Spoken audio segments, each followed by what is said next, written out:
See if that gets us live. If not, we're going to do it in the YouTube creator dashboard. Oh, wait. I think it worked. No way. The fourth time I did it, it worked. We are live. Okay. Wow. All I needed to do was open up the dashboard. I think I still have this. No. Okay, give me just a second. We are live on YouTube, though. So everybody who's joining on YouTube, hello. Thank you. Excuse me. My goodness. Thank you for tuning in. We're just trying to get the title right. Let's delete that. Let's go here. Game. Okay. There we go. The title is right. And we are live right now on YouTube and on Twitch. So as everybody starts to join in, as everybody starts to filter in here, thank you guys so much for coming in and wanting to watch the game with me. Watch the game with me. We will be doing this for football season. So whenever we have the opportunity to kind of watch some games when, you know, the Grizz are not at home on Saturdays, we'll do some watch parties. Might do some Monday Night Football watch parties. We'll see. But we're going to do a lot of watch parties this year. We're going to be watching football all season long. It's going to be exciting. One thing. Okay, I'm trying to close out a window. Let's close out this window. Okay, now we're going to go here. So sorry, I got food in front of me. And I have versus Panthers. I have my keyboard in front of me as well, and my mouse, and all the things. Should we go to ESPN? Yeah, let's go to ESPN. So they're about to kick off the game right now. They're about to kick it off right now. Okay, we're gonna pull up the live score. I'm actually gonna do a browser share. Who's the returner?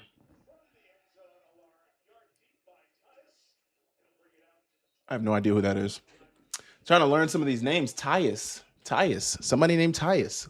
Exciting for him. Okay. We're going to recently created. No. We need a browser right here. Add a new browser. Should we copy this browser link? Can we do that? Does that work? Okay. No. Oh, that does work. Hey, I'm a tech whiz. I just want you guys to know I'm a tech whiz. When you guys think of me and just think of my understanding of technology, just know you address me as Samuel the Tech Whiz. Because what I just did. Okay. Who's number 0?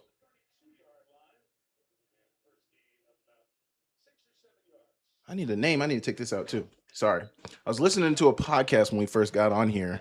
And I was kind of scrambling at 6, because there's a lot to go on in this media space. You got to do a lot sometimes. So I've been doing quite a bit leading up to this evening. And now we're good to go. How does my setup look? Pretty nice, right? The overlays?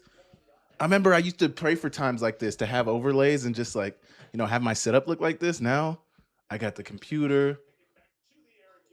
Is that Kenny Pickett? Dang. Sanders. Okay, so third round out of Texas. Yeah, that is Kenny Pickett. He's wearing number 12. Okay, nice. We're getting familiar with some of the names and people that we see out here. We got 3 on YouTube right now. Say what's up. Everybody say what's up on YouTube. If you're here on YouTube right now, say what's up on YouTube right now in the chat. I got the chat pulled up. Say what's up, chat. Say what's up right now. If you're on Twitch right now, I got 1 viewer on Twitch. Say what's up. Sorry. I was going to wait to eat. Oh, sack. Cardinals starting off hot. 4th down. Okay. Another thing we might have to do as we progress in this more, I might have to change my mic. I have this other mic that can kind of pick up my sound, and if I want to move around and slide, because here right now, this is the furthest I can go from the mic. I can go right here. I can't go much further than that because of my cord. I have a cord on these headphones, but either I'll have to get some wireless headphones, which might be the play. I could get some wireless headphones, but then, the one problem I have with wireless headphones, and this might be lazy. Good punt return by, I don't know. Carson Beck's up next. One problem I have with wireless headphones is the fact that you have to charge them. I want to charge headphones. What do I look like? What do I look like?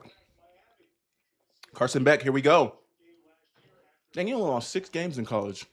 He won a lot. He won a lot. Here we go.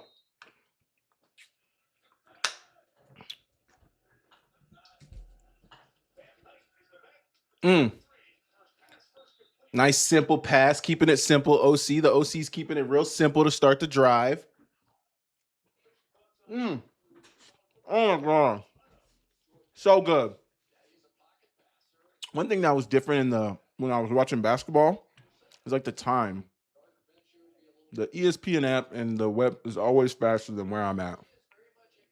Here we go, Beck. Here we go, Carson. Run. Nothing.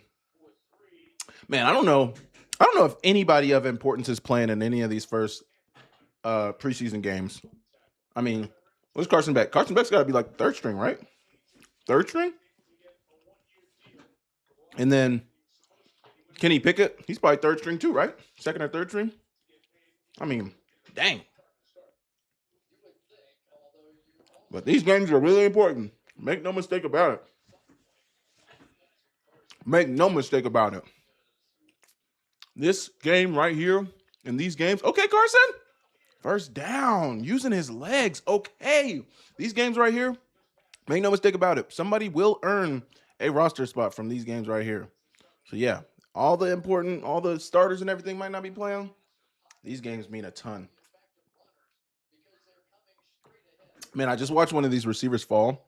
And I remember some of my veteran receivers when I was in the USFL. That was one of the things they always told me, like, yo, you have to stay off the ground because I don't know if it's, NFL talent evaluators, if it's coaches, like if you're somebody in the NFL that is always on the ground, I think they see you as like not very athletic, not great body control. I don't know. It's not good. If you're on the ground a lot in the NFL and not even meaning like you're getting put on the ground. If you're somebody who's like constantly slipping and stuff like that and like tripping over their feet, NFL guys do not like that at all. NFL coaches don't like that at all. I don't know what it is. Carson Beck looks all right, man. Carson Beck looks all right. He looks okay out here. He looks okay. It's just so trying to figure out some of these guys.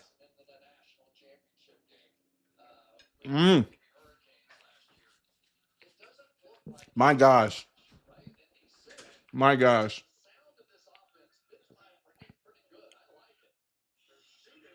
Oh, it's a good play.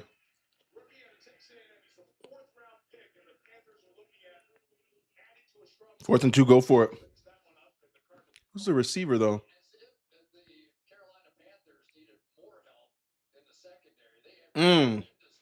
Man. Try to body catch it. He still could have caught it, too. The DB didn't even bat that down. Tough.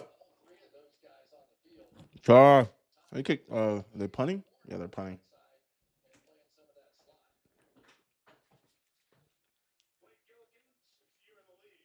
Gillikin. Oh, yeah. Oh, yeah. What a punt. That thing went out at the 2.5 yard line. That is a punt right there. Okay, commercial time. Commercial time. I know I need to get more sounds, and I need to get like more interactive for a stream like this. Like I should get like the headset, like the play callers, and like I should turn this mic on. Can you guys hear me through here? Wait, let's mute. But I should get a mic like this and just like call the games like an actual broadcaster. Like I've seen people do that where they like act as the what do you call that? Not color commentary, but like I can't think of the word right now. I think it actually is color. I think it is color commentary. I could do like the color commentary. Would that be cool? Would that be cool? Maybe. Maybe not. Okay. Oh yeah, and this is so I can surf the web too. But let's see if my mouse shows up here. It doesn't. That is so cool. Man, technology is so cool. OBS is so cool. If you guys do any type of production or like video shooting, video recording, any of that, OBS is the software you should be using. Open broadcast software, the best platform for any of that. Okay, I'm done. So my computer, I have a. Give me a second. So my computer, I actually want to look this up because I have it on a Google Doc. Akem is hard. I heard is best for Mac. Yes, so I don't have Mac. I did have a Mac. I have a MacBook Air actually.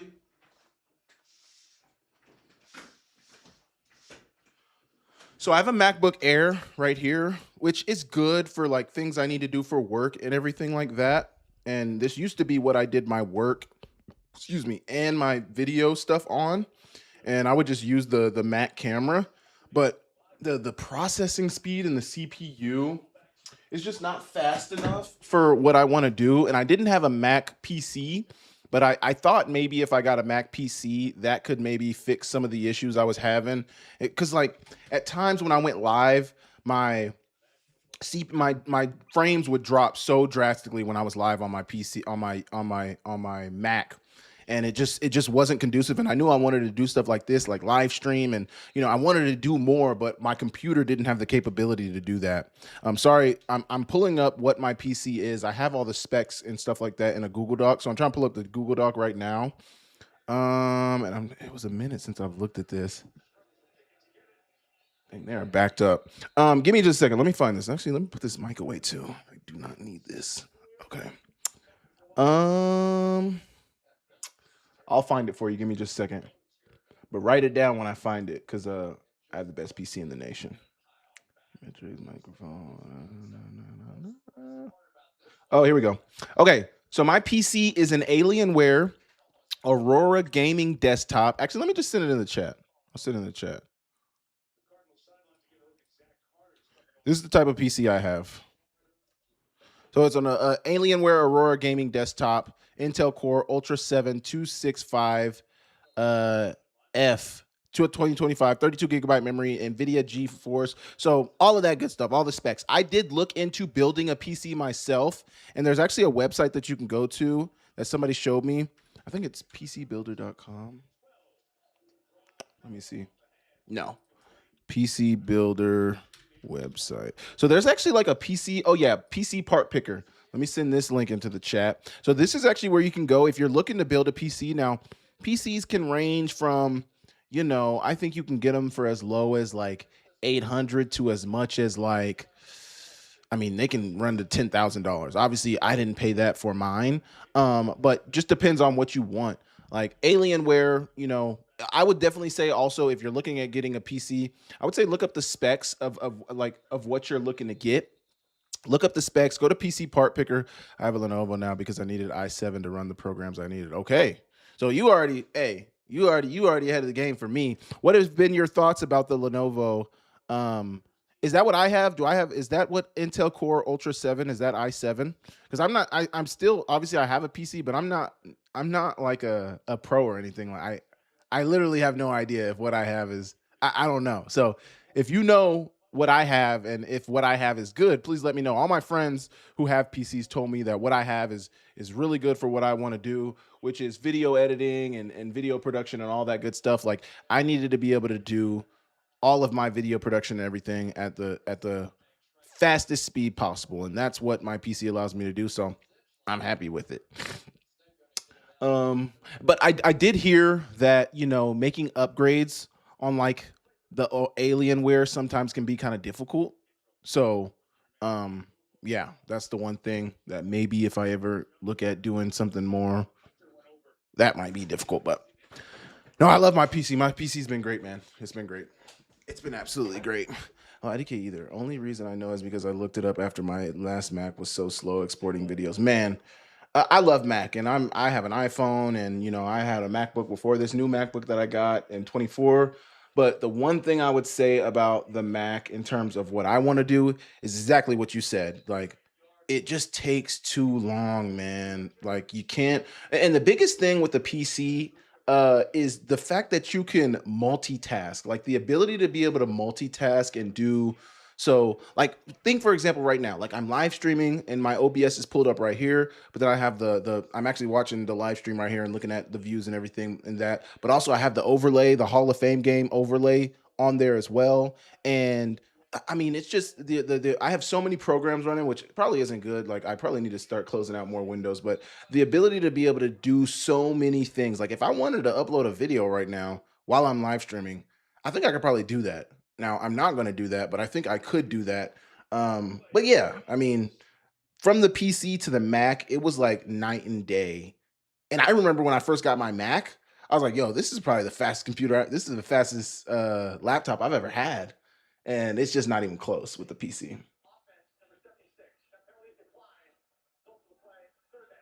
We have got no points so far in this game. Things are moving very, very slow. And they just had a holding penalty. From Reese the fourth, just Albert Reese the fourth, signed as an undrafted free agent in the offseason. He went to Mississippi State. He's from Clearwater, Florida. I actually have friends who spent some time in Clearwater, Florida. But he just got a holding penalty. It's 39. Carolina's at the 33-yard line. They're trying to get a first down. They need a first down. I'm trying to figure out who number 0 is for Carolina. He's gotten a ton of burn, nerds. Chill out, Kobe. You need to get like us. Sanders. They said he went to Texas. Who the hell is Sanders from Texas? Sanders from Texas. Did I just close? Okay. Sanders, Carolina Panthers. The fact that they gave him 0, does that mean like he's a Jatavian Sanders? He's a third-year professional football tight end wearing jersey number 0. Okay, so he's a third year. He's not even a rookie. I don't know why I always feel like guys who play in the preseason are rookies when I know damn well they're not rookies. It just feels like they should be rookies, right? Carolina's punting away. They're still at the third, and actually they moved up a little bit. They're at the 37-yard line and they're punting it away. One thing, I wouldn't say like wow, why didn't he field that? Oh my gosh. Yo, you cannot do that, brother. I'm not a punt returner. I'm not going to pretend like I'm a punt returner. But this brother, yo, he got them stuck on the 2-yard line. I completely lost track. If you guys are in the chat, let me know what I was just talking about. Because I completely just lost my train of thought. And I think it was something important that I wanted to say. But, man, that just got me bent, man. How are you going to freaking... Can't have it happen. Cannot have it happen. Do you guys remember what I was saying? Do you guys remember what I was saying? I absolutely cannot remember what I was saying. I remember how it started, but I'm completely lost right now. I'm completely lost. I lost it. If you guys remember, let me know. If you guys remember. Oh, that's what I was going to say. So they're playing this game at the Hall of Fame Stadium, and I wouldn't say it's like a claim to fame or anything like that, but my one greatest memory, one of my greatest memories playing football, because I know they do the game there every year, and I know that's where the Pro Football Hall of Fame is. I scored my one and only professional touchdown in the USFL at the Hall of Fame Stadium. Actually, I think in that same end zone right there that punt was just downed on. So yeah, that ball right there, that was my one touchdown at the Hall of Fame Stadium in Canton when I scored that touchdown. So, hey, might not be that cool, but I think it's pretty cool. I think that's pretty cool. Anyway, we got 2 viewers on Twitch. If you're in the Twitch chat, anytime I say this, they never do, but if you're in the Twitch chat right now, say what's up. Send a thumbs up into the chat, W in the chat. Anybody on YouTube, send a W in the chat as well. We got 2 on YouTube. We got 2 on Twitch. I know this is very new, so I didn't expect to have a ton of viewers. Anybody who's in here, I appreciate you guys. Thank you guys for supporting the channel. Thank you guys for viewing this. I mean, this is new, man. Everything that I'm doing right now is really new, especially to my audience, where, you know, all of my content up to this year, really up to this last month, 2 months, has been all long form videos, pre-recorded content. I've never really done any live streaming. So now for me to now get into the live streaming game, it's probably new to a lot of people. So I really understand it. Anybody who's supporting me, been here from the jump, I appreciate you. I know I got some subscribers and some people that are watching the channel that have been here from the very beginning, and y'all are the real ones. Great TD story. Hey man, I try. It was like a 1 yard route. We were on the 1 yard line, and it was a rub route actually with my now unfortunately passed away teammate DeAndre Overton. Rest in peace to him, my brother. But man, I ran a slant, and it was supposed to go to him. So I'm forever indebted to him. It was supposed to go to him, and he actually switched spots with me, and I scored the touchdown. And I remember afterward he looked at me, and I remember afterward he came up to me on the sidelines and was just like, "You're welcome." And I was like, "Man, thank you, thank you." False start? Yeah. So now twice we've seen both teams backed up into their own end zone. The Cardinals are now backed up in their own end zone on the 3 yard line. It still counts. Yes, that touchdown still counts. Actually, let me see. Let me see.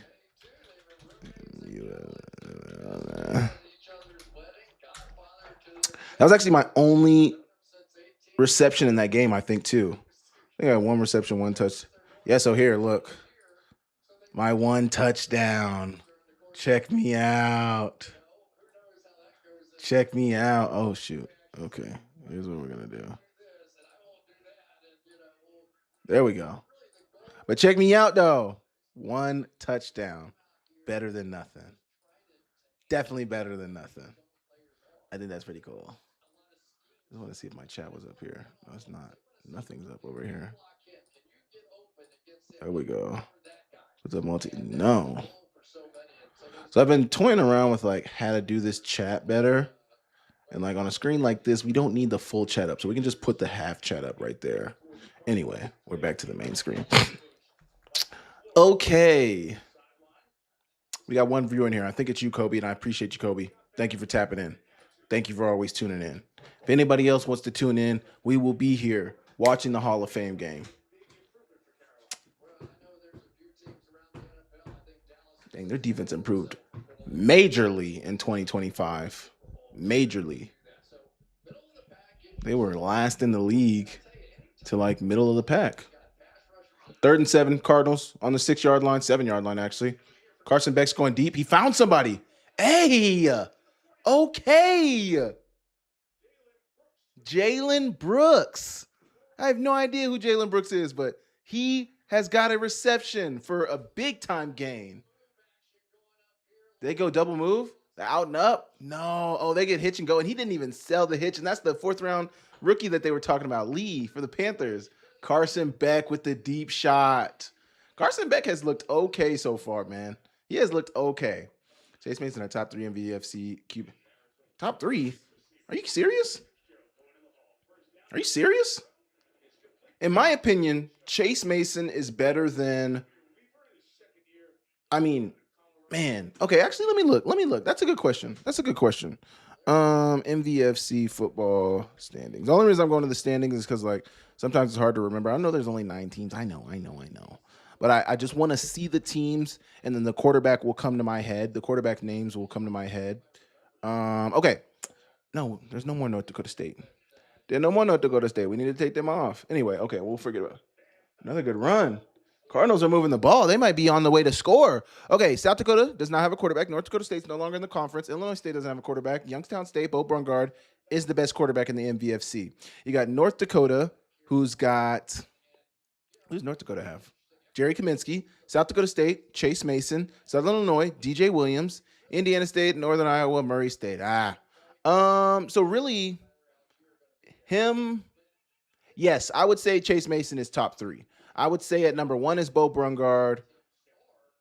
2, 3, I don't know. I'd probably pick DJ Williams based on him having a bigger sample size. I mean, I don't know, man. I don't know. I would probably want Chase Mason over DJ Williams. But numbers-wise, DJ Williams' numbers were better than Chase Mason's numbers last year. But I would want Chase Mason. But yes, to answer your question, yes, Chase Mason is a top 3 MVFC quarterback. Absolutely. Absolutely, he's a top 3 MVFC quarterback.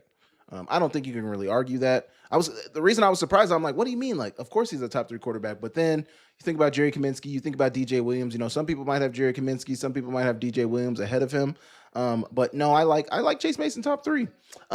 If Chase Mason does what, oh my gosh, another dot from Carson Williams to the Brooks kid again.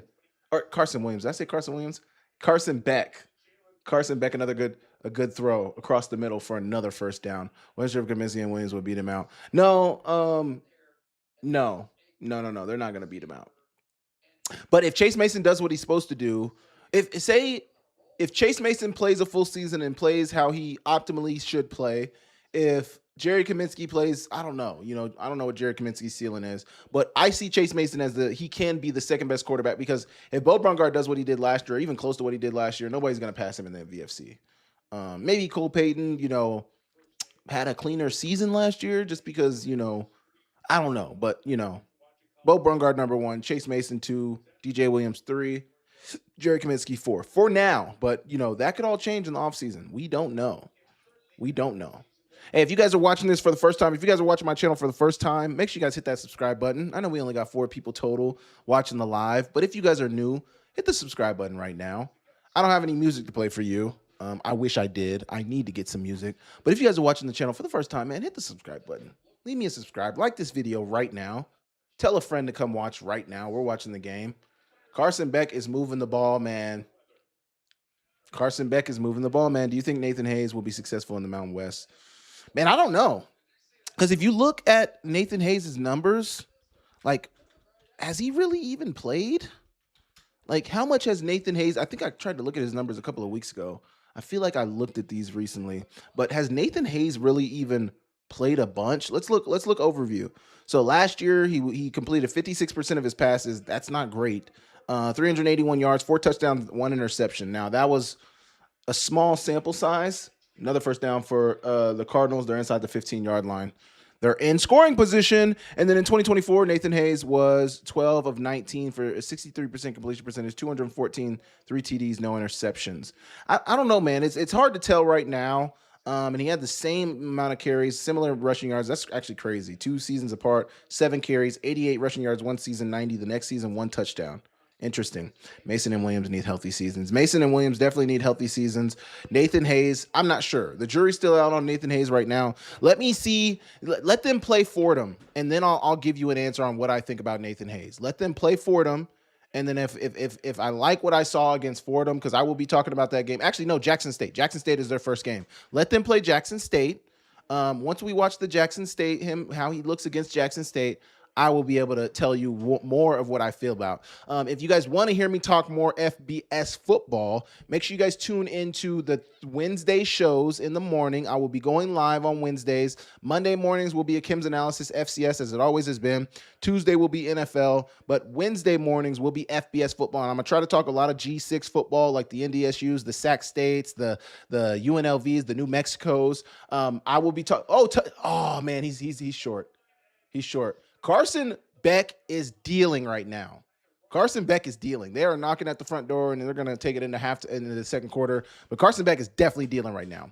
But FBS will be on Wednesdays. Hey, Rick Anderson, make sure you hit the subscribe button right now. I've never seen your name. If you're new, subscribe to the channel right now. I thank you for tuning in. I know you got, what is that, the Red Sox? I don't watch a lot of baseball. I'm so sorry.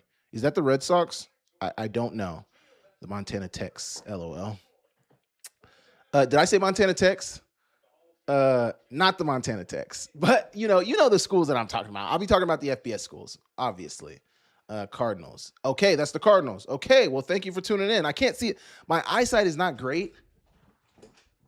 I can't see that very good. I'm the Idaho State fan. Okay. Well, if you're already subbed, I appreciate you for subbing to the channel, man. Make sure you guys hit the like. Make sure you tell a friend to come watch the watch party. We're going to be doing more watch parties this year as the football season progresses. You'll be back, okay? If you be back, bring friends. Come back and bring friends. But Carson Beck is dealing right now, man. I don't know where he sits in the rotation. Actually, let's go look at the depth chart. Did they drop a depth chart? Cardinals depth chart. Let's see what the Cardinals depth chart. 2026 NFL depth chart. Okay, so yeah, actually Carson Beck is their 3rd string quarterback right now, behind Gardner Minshew and Jacoby Brissett. And the running back that they have playing right now, actually, it's not even Trey Benson. I don't even know the running back that they have playing right now, but he's not in their top 4. Jeremiah Love is their number 1 running back on their roster right now on ESPN. ESPN could be wrong. Then you got Tyler Algier, you got James Conner, who has the Q next to his name, and then you got Trey Benson. So I don't even know who the guy they got running the ball is right now. Maybe it's Trey Benson. I don't know. Madden commercials are coming up. Anybody a Madden player in the chat? Anybody in the chat play Madden? We like Madden out here? Skills of a Grizzly receiver equal poor eyesight. LOL. No. It's just real small, Ron. The text is small. I just can't see it right now. Which is okay. Okay.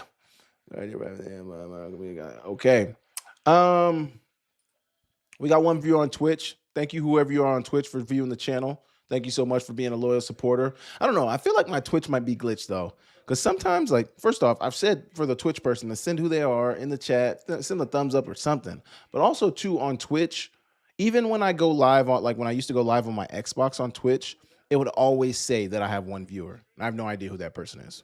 No idea. If it even is a person. Maybe it's just a bot, you know. I mean, I've seen in the chat, they send like these. Thank God I have like firewall and stuff or whatever it's called. Like, I have WebRoot on my computer. And when see if I close this out. Oh, yeah, it's still up there. I have WebRoot on my computer. And one of it was like this Streambot thing. It sent something into my chat. And I didn't know what it was. You know, I'm still very new to this. And I looked it up. And my whatever it's called immediately flagged it and was like, hey, this is a dangerous website. Thank God. I've actually fallen. Oh, so Kiner is the quarterback. Corey Kiner. Who the hell is that? But I've actually fallen victim to like some of those scams, man. I need to do better. I'm just a curious guy. I'm just a very curious guy. So Corey Kiner went to Cincinnati. Nice. He's 24 years old. I don't think he's a rookie. No, he's not a rookie because he played last year. Let's see his stats. How many years of stats? Yeah, he might be a second-year player. But he's a running back out of Cincinnati. Oh, yeah, it says it right here. Second season. Number 37. He just got a touchdown. Nice. Arizona Cardinals up. Carson Beck is dealing. Let's see what the internet is saying about Carson Beck right now. Because I thought that was really good. That looked really good. Is Carson Beck elite? Carson Beck orchestrates a beautiful 99. Yeah, that actually is crazy because that drive did start on the 99. That drive did start on the 1 yard line. Carson Beck orchestrates a beautiful 99-yard touchdown drive to finish off by a 1 yard TD run. Strong stuff from the rookie QB here in Canton. Carson Beck is kind of dealing right now. Not kind of. He's certainly dealing. Wow. Carson Beck getting some love online. And I'm pretty sure, like, weren't the reports coming out of camp that is that, hold up, why is Carson Beck actually performing good?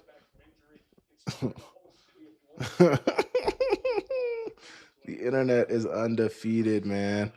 Jacoby Brissett watching Carson Beck in the Hall of Fame game. Right there, that's a good pass. Yes, sir. Oh, that's a great pass, man. Man, we should have been had this kind of quarterback, huh? If you guys don't watch these guys, Mark Phillips, these guys are freaking hilarious. Seriously, too funny. I mean, yeah, he's doing good for a backup quarterback. Backup? Yeah. He's 21, right? Yeah, he's 21. I'm 26, though. I'm only hurt for a few games, but that's a good pass for a backup quarterback, for sure. For sure. That's definitely the future of this franchise. The future backup. Yes, sir. Run that in! Touchdown! Yeah, man, this yes, quarterback sir. perfect, Bro, man. you see what I'm saying? Yeah, hold on, bro. Man, He you good, remind me of he Michael good. Vick, right? I swear to God, I was Hey, no. He don't remind y'all no Michael Vick, bro. What you mean? No, Hey, he bro, don't. No, what you y'all talking doing that too much, Man, bro. he can do no wrong, bro. No, he can do wrong. I seen him do wrong. I seen him do wrong in practice multiple times. Man. He can do wrong. You seen the ball, man. Have you seen the first quarterback play?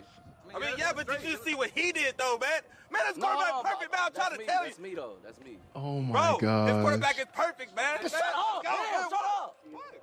Damn, that nigga's not that good. Y'all doing too much hyping, bro. Get off of him. Damn. Y'all should check him out in practice sometimes. Sorry ass. Yo, Supreme Dreams are the funniest dudes sometimes on the internet, man. Is that Cardinal fans watching Carson Beck right now?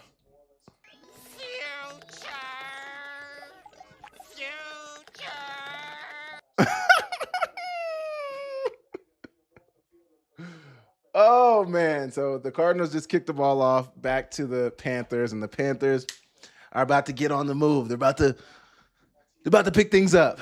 But Carson Beck, hey man, he got the Cardinals dealing right now. He got the Cardinals in a very, very, very, very, very good position right now. Very good position right now.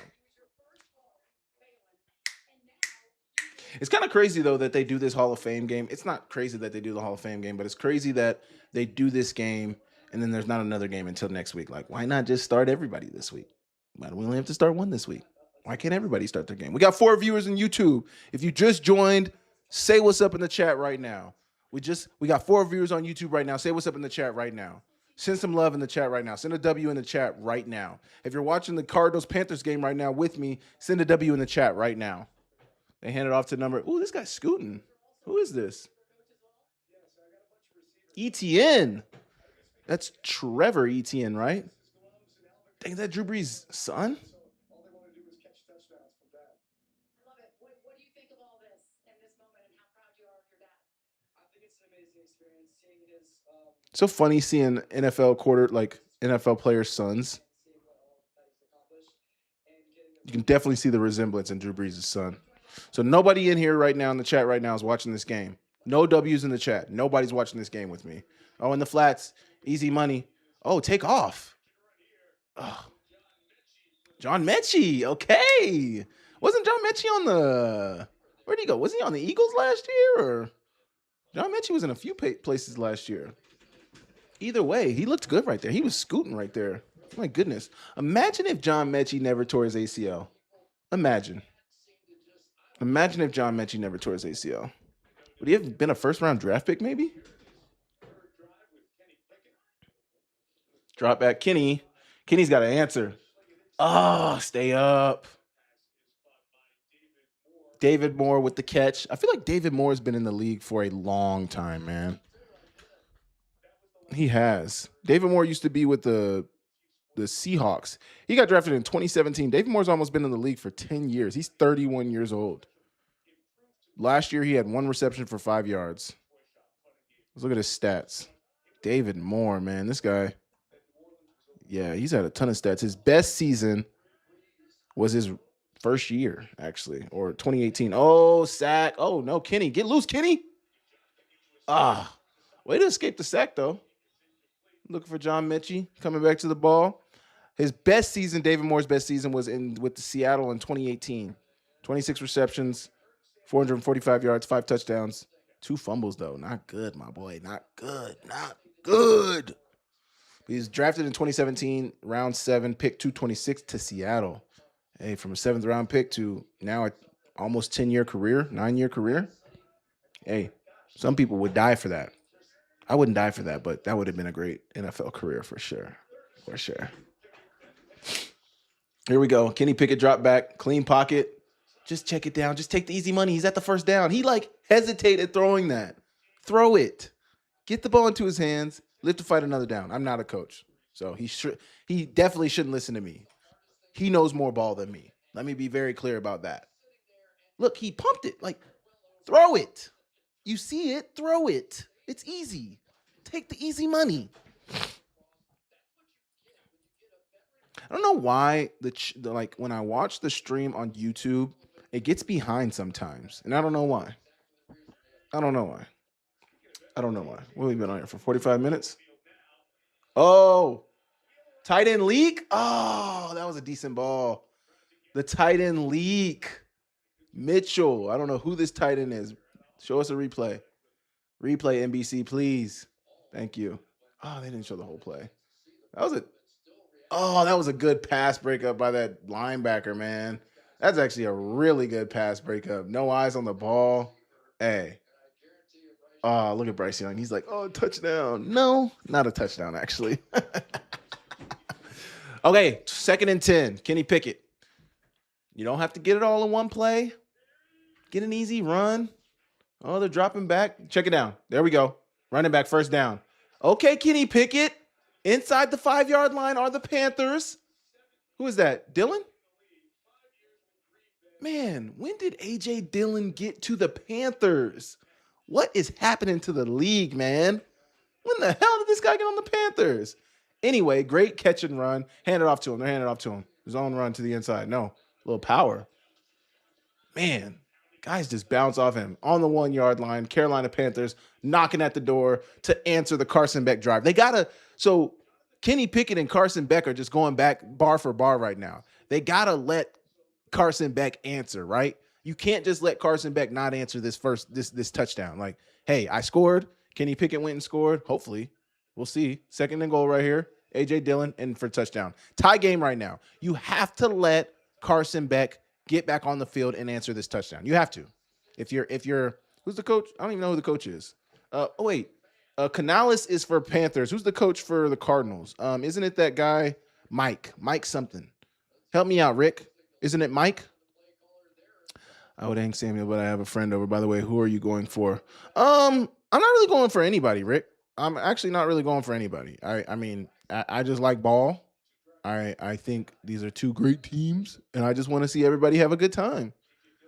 Oh, see, my chat blocked that. Mike LaFleur, yes. My chat blocked that because you said I would hang Samuel. I was like, I can see it on my chat in OBS, but I can't see it on my chat on my side. I get what you were saying, but YouTube's AI is also trying to block out any violent speech, which I understand. But I'm not really going for anybody. You know, I just like ball. I used to be a Cowboys fan. I ex-nayed my Cowboys fandom shit because Jerry Jones is a cancer to the Dallas Cowboys. So once he's gone, we can all be happy again. We can all be happy. I know, LOL. Anyway, thank you for tuning in, Rick. Enjoy your company with your friend. I appreciate you so much for tuning in, man. See you later. Have a good night, man. Thank you so much for tapping in with the Samuel Akem Show. We got 5 viewers right now. If you're in the chat right now on YouTube right now, this game is the Misfits Island of the NFL. Break that down. What do you mean? Like, I get Carson Beck and Kenny Pickett maybe, but who are like the misfits of this game? Who are the misfits that you guys see, that you see Kobe in this game? We're on a commercial right now. But who are the misfits that you see? Like, because I don't know. I feel like in years past when I was watching the preseason, Jerry said, man, if Steven inherits the team, they may never see me back as a fan ever again. But I feel like when I used to watch NFL football, like when I used to watch the NFL preseason, I would have a decent idea of who everybody was. And now it just like, I don't know. Cards and Panthers. Oh, yeah. You're saying like teams wise? Yes, these teams both are like misfit teams. Absolutely. Absolutely, both of these teams are misfit teams. The Cards and the Panthers. I mean, let's be real. Outside of Rick, who's rooting for the Cardinals? I mean, am I right? Nah, there's some fans out there. I think actually Jackson Groff used to be a Grizz wide receiver. He's now in the media. He works for the Volume as a producer, and he actually is a Cardinals fan. Funny enough, because Jackson's fandom is actually all over the place. He's a Cardinal. Hear this out. Have you guys ever known anybody that was a Cardinals fan for football? They're a Celtics fan for basketball, but they also root for the Suns. He's from Arizona, so like he does root for the Arizona sports, but like he's a Celtics fan, he's a Notre Dame fan. But then also like if ASU and Arizona are playing, I think he's a fan of one of those teams. And then he's a Grizz. He went to Montana, so he's also a Grizz guy. I don't know. His fandom is all over the place. Thank you are great. We watch you all the time. Thank you. Kind words about our son. Thank you so much. Who's your son? Who's your son? Who's your son? Let me know who your son is. But thank you so much for tuning into the channel. I appreciate you a ton. I hope they didn't leave. We just dropped a viewer and somebody left. They left a nice message into the chat and then they skedaddled away. But if you're still here, let me know who your son is. But yeah, thank you for supporting the channel, man. Thank you so much. Man or woman. I guess wife is in your name. So thank you, ma'am. I appreciate you. Thank you so much. Thank you so much. They're gone. Everybody else who's in the chat right now, they are gone. Okay, we're back. The Cardinals are about to kick off, or the Panthers are about to kick off. Ah, okay. Yeah, man. Mikey's awesome. Mikey is freaking awesome. Me and Keenan Curran had him on our Deep Ball podcast, and then we also saw him. I saw him last weekend in Spokane, and man, that dude is just freaking awesome. You guys raised a great son, man. He's doing things the right way. He works hard. He knows how to talk to people. He's very personable. I mean, he is awesome. And I know obviously I've already said good things about your son, but like he's awesome. You guys did a great job. And he's a great football player. He's got a very bright future. I can't wait to watch him this year. But thank you guys so much for supporting the channel. If you guys aren't, subscribe to the channel. Hit a like on this video. But I thank you guys so much for tuning in. Appreciate you guys a lot. My fan is what I am, but I can't watch Meaningless games, i.e. preseason. Come on, Ron. Are you a football sicko or not? Are you a football fan or not, Ron? Meaningless. Let's be real. Ron, let me address that point that you just made right now in the chat, Ron. So for everybody, Ron said football fan. Wait. Let's watch this play. Carson Beck going deep. Oh my gosh, he's wide open. Carson Beck. Oh, he got laid out. Oh my gosh. Hey, this Jaden Brooks kid is having a great game. This Brooks kid is having a great game. But also, Carson Beck is freaking dealing. Let me say this to you, Ron. So Ron said, football fan is what I am, but I can't watch meaningless games, i.e. preseason. That's fair. Ron, think about what we just went through. February, March, April, May, June, July, all the way until now. You are gonna wish you had a meaningless preseason game to watch when January rolls around and the Bobcats aren't playing anymore, when February rolls around and the NFL season ends. You're gonna be like, man, I just wish I had some pointless, stupid preseason game to watch that could just take my boredom away. But no, Ron, you're not a real fan. You're not a real sicko. You just kind of like football. You just like the Bobcats. You just like to watch Tommy Millard and Justin Limps and Taco Dell. You just like to watch the boys from Bozeman run around. You're not a real football fan, Ron. You're different, Ron. I thought you were real. I thought you were a real strong football fan, Ron. Yo, what's going on, LeBron Games? Appreciate you for tuning in, man. What's going on? Carson Beck is freaking dealing right now. Man. This is awesome.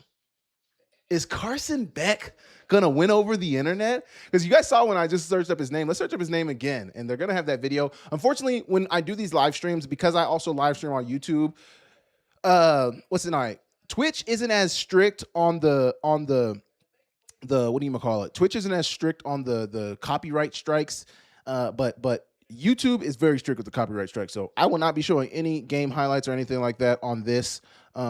Yeah, sorry, but Carson Beck is having a freaking game right now. It would make it more interesting if the winning preseason team could pick a player to swap. I mean, how would that even work? If the winning preseason team could pick a player to swap, what does that mean though? So like, if you go undefeated, because there's no like preseason championship game. Are you saying? So say the Cardinals and Panthers are playing. If the Cardinals win tonight, they get to swap a player from the Panthers. And does it have to be somebody who played in the preseason game, or can it be anybody on their roster? Carson Beck to Miami. They got Malik Willis, and they just paid Malik Willis. Rookies. Who are the Carolina Panthers rookies? Did they just get a receiver? Let's look at the Carolina Panthers draft class. Carolina Panthers draft class. Okay, so they got Monroe Freeling at offensive tackle, Lee Hunter, Chris Brazzell, he's hurt, Will Lee, we just saw him get cooked, Sam Hecht, Zachy Wheatley. Oh, fade ball, touchdown. Yo, Carson Beck is freaking dealing. Simi Fajoko. Yo, Carson Beck, relax, brother. Carson Beck is balling out of control. Oh my gosh. What is this guy doing? Carson Beck is not here to play games. I mean, let's be real. If he spent all that time in college, he should come in the league looking like this, which is good. I mean, it's good. This is what they expect to see. But, you know, sometimes there are those guys that spent a ton of time in the league or spent a ton of time in college, and they get into the league and it's like, yo, brother, what are we doing out here? The only real, back to your point about swapping players, I guess depends on what you value. But, you know, Monroe Freeling, the offensive tackle from Georgia at number 19, he got picked at number 19. That could be a swap, you know? Wow, this is crazy, though. Carson freaking Beck. Oh, my gosh. Carson Beck. Carson Beck. Carson Beck to Jalen Brooks is unstoppable right now. Actually, let's look at the numbers. Jalen Brooks has 99 receiving yards. I don't know how Jalen Brooks has been doing in camp, but Jalen Brooks is making a very strong case for a man that should be on this roster at the end of camp, man. Certainly making a case. But I mean, it sucks because he could have a phenomenal game tonight. And they still, I mean, that's what's so tough about the NFL is sometimes it just becomes a numbers game. Sometimes it just becomes about money. You know, there's a lot of different factors that play into guys making or not making the roster. But man, this Brooks kid, he's definitely have a game. He's definitely having a game, having himself a night. Definitely having himself a night. Show the user platform. Okay. Okay. So we got it. The Raiders could use him. The Raiders have quarterbacks, man. Are you a Raiders fan, Ron? That is a tough existence, Ron. If you're a Raiders fan, that is freaking tough, brother. I'm sorry. So I broke this down a little bit earlier on the stream, but I'll say it again for the new people here. I used to be a Cowboys fan. I'm no longer a Cowboys fan because Jerry Jones refuses to relinquish his old wrinkled hands off of the team. And until Jerry Jones wants to let the Cowboys go, I just can't subject myself to that type of like it's just a problem, man. It's just a problem. Man, we got a lot of Raiders fans in here. So you guys were probably like elated when Tommy went to the Raiders. You guys were probably like, yes, Tommy. Now, obviously, he's not there anymore, but man, I have a couple of friends who are Raiders fans too. Good friends of mine. If you guys, a lot of you guys are Bobcat fans, but Corey Alexander, who played at Montana back in 16 and 17, he's a good friend of mine. He's a Raiders fan. Tough. Lorenzo Logwood, who also played for Montana back in 15, he's a Raiders fan. Both of them are from Oakland. So, yeah, it's no different than that. Man, Ron, man, the Davis family and the freaking Jones family are like one and the same. They're literally like one and the same. I'm a Browns fan, so I feel for the Raider guys. Man, we are all in this together. Cowboys, Raiders, Browns. Like, none of our teams are ever going to be anything. None of our teams are ever going to do anything until Mark Davis lets the team go, until I don't know what they need to do with the Browns. But I know Jerry Jones needs to get the hell away from the Cowboys. Kenny Pickett. Oh, no, they took it. Wow, yo, I'm not going to lie. You got to let Kenny Pickett get back on the field to answer Carson Beck's touchdown. You can't. They took Kenny Pickett out. Soft. Absolutely soft. I wouldn't be surprised if Carson Beck was out the next drive too. But like Carson Beck's like the third string quarterback. So who else? I mean, let's be real. Who else needs the reps? Carson Beck needs the reps. We got 7 in the chat right now, man. Send a W in the chat if you just joined the chat, man. 7 viewers in the chat right now. We still have that 1 on Twitch, but we got 7 on YouTube right now. 7 in the YouTube chat right now. Send a message in the chat. Say W in the chat right now if you just joined the chat. Thank you so much for viewing the channel. Whoever they just put in for Kenny Pickett is actually dealing as well. Who is this? Oh, he's a rookie. Wait, which one's the rookie? That was good progression right there, man.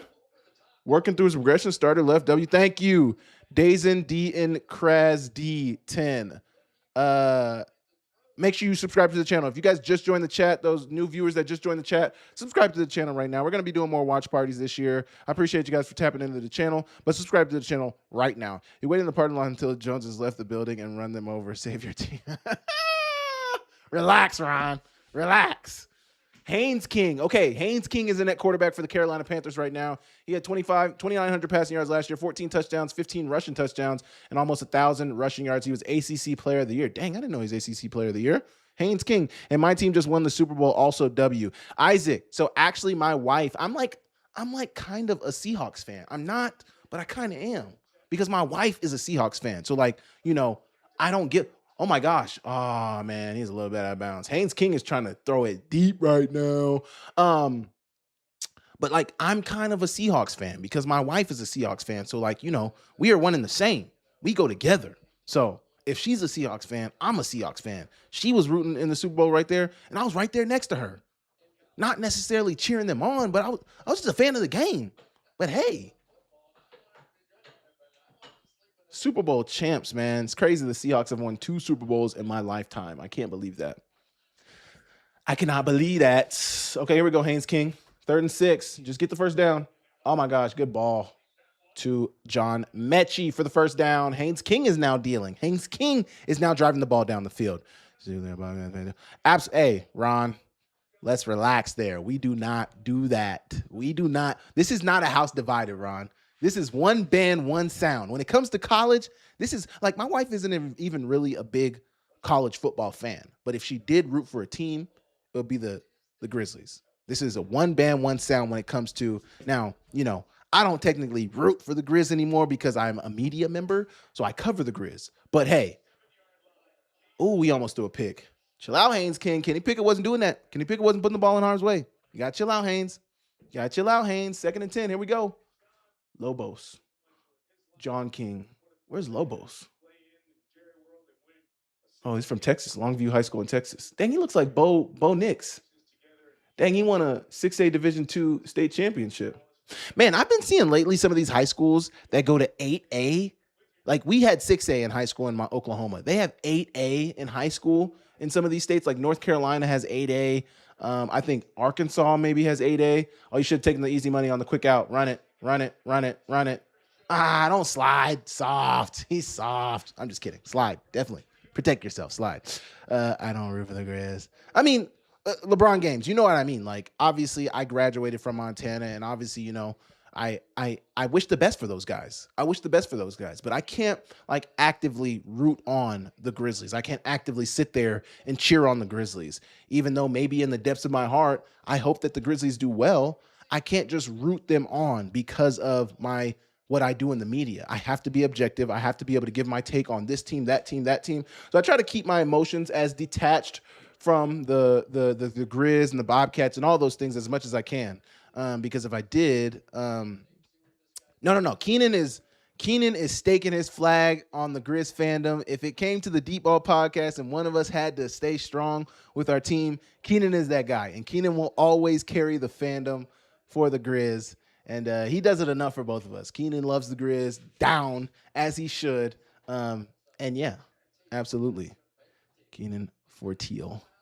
Keenan's also a Seahawks fan. So do with that information what you will. He's not a Cowboys, Browns, or touchdown. Okay, Haynes King answers back with another touchdown of his own, man. This is a good game. Hey, Ron, you don't care about meaningless preseason games? This is a freaking great game, Ron. This is great football.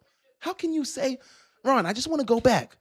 Think about when you're in May. Actually, no, because May, we still got NBA basketball. NBA basketball, NBA playoffs is a great time. Think about the time we just got through, Ron. July. I know we all saw what happened on those message boards. Cats fans were not happy that the Cats were not getting talked. I felt like I was still talking about the Cats, but Cats fans were not happy that the Cats were not getting talked about. Think about how you felt when there was no Cats content, there was no Cats games, there was no football. There was literally what? Golf? I'm sorry. For all the golf fans out there, I am not a golf fan. I don't golf. I don't really care much to watch golf. Maybe that'll change. Maybe I'll grow up and that'll change. But right now, it's boring. And then baseball? Let's be real, man. Watching baseball on TV is not that amusing. Maybe watching a game in person. Me and my wife go to some of the Paddleheads games. That's pretty fun. But Ron, you will wish that you had football back when football is gone, just like we always do every single year. Football's gone. Now, I've become like actually a really, really big NBA fan. And part of that is coupled with the fact that my team, you guys know I'm from Oklahoma, the OKC Thunder. My team is really, really good.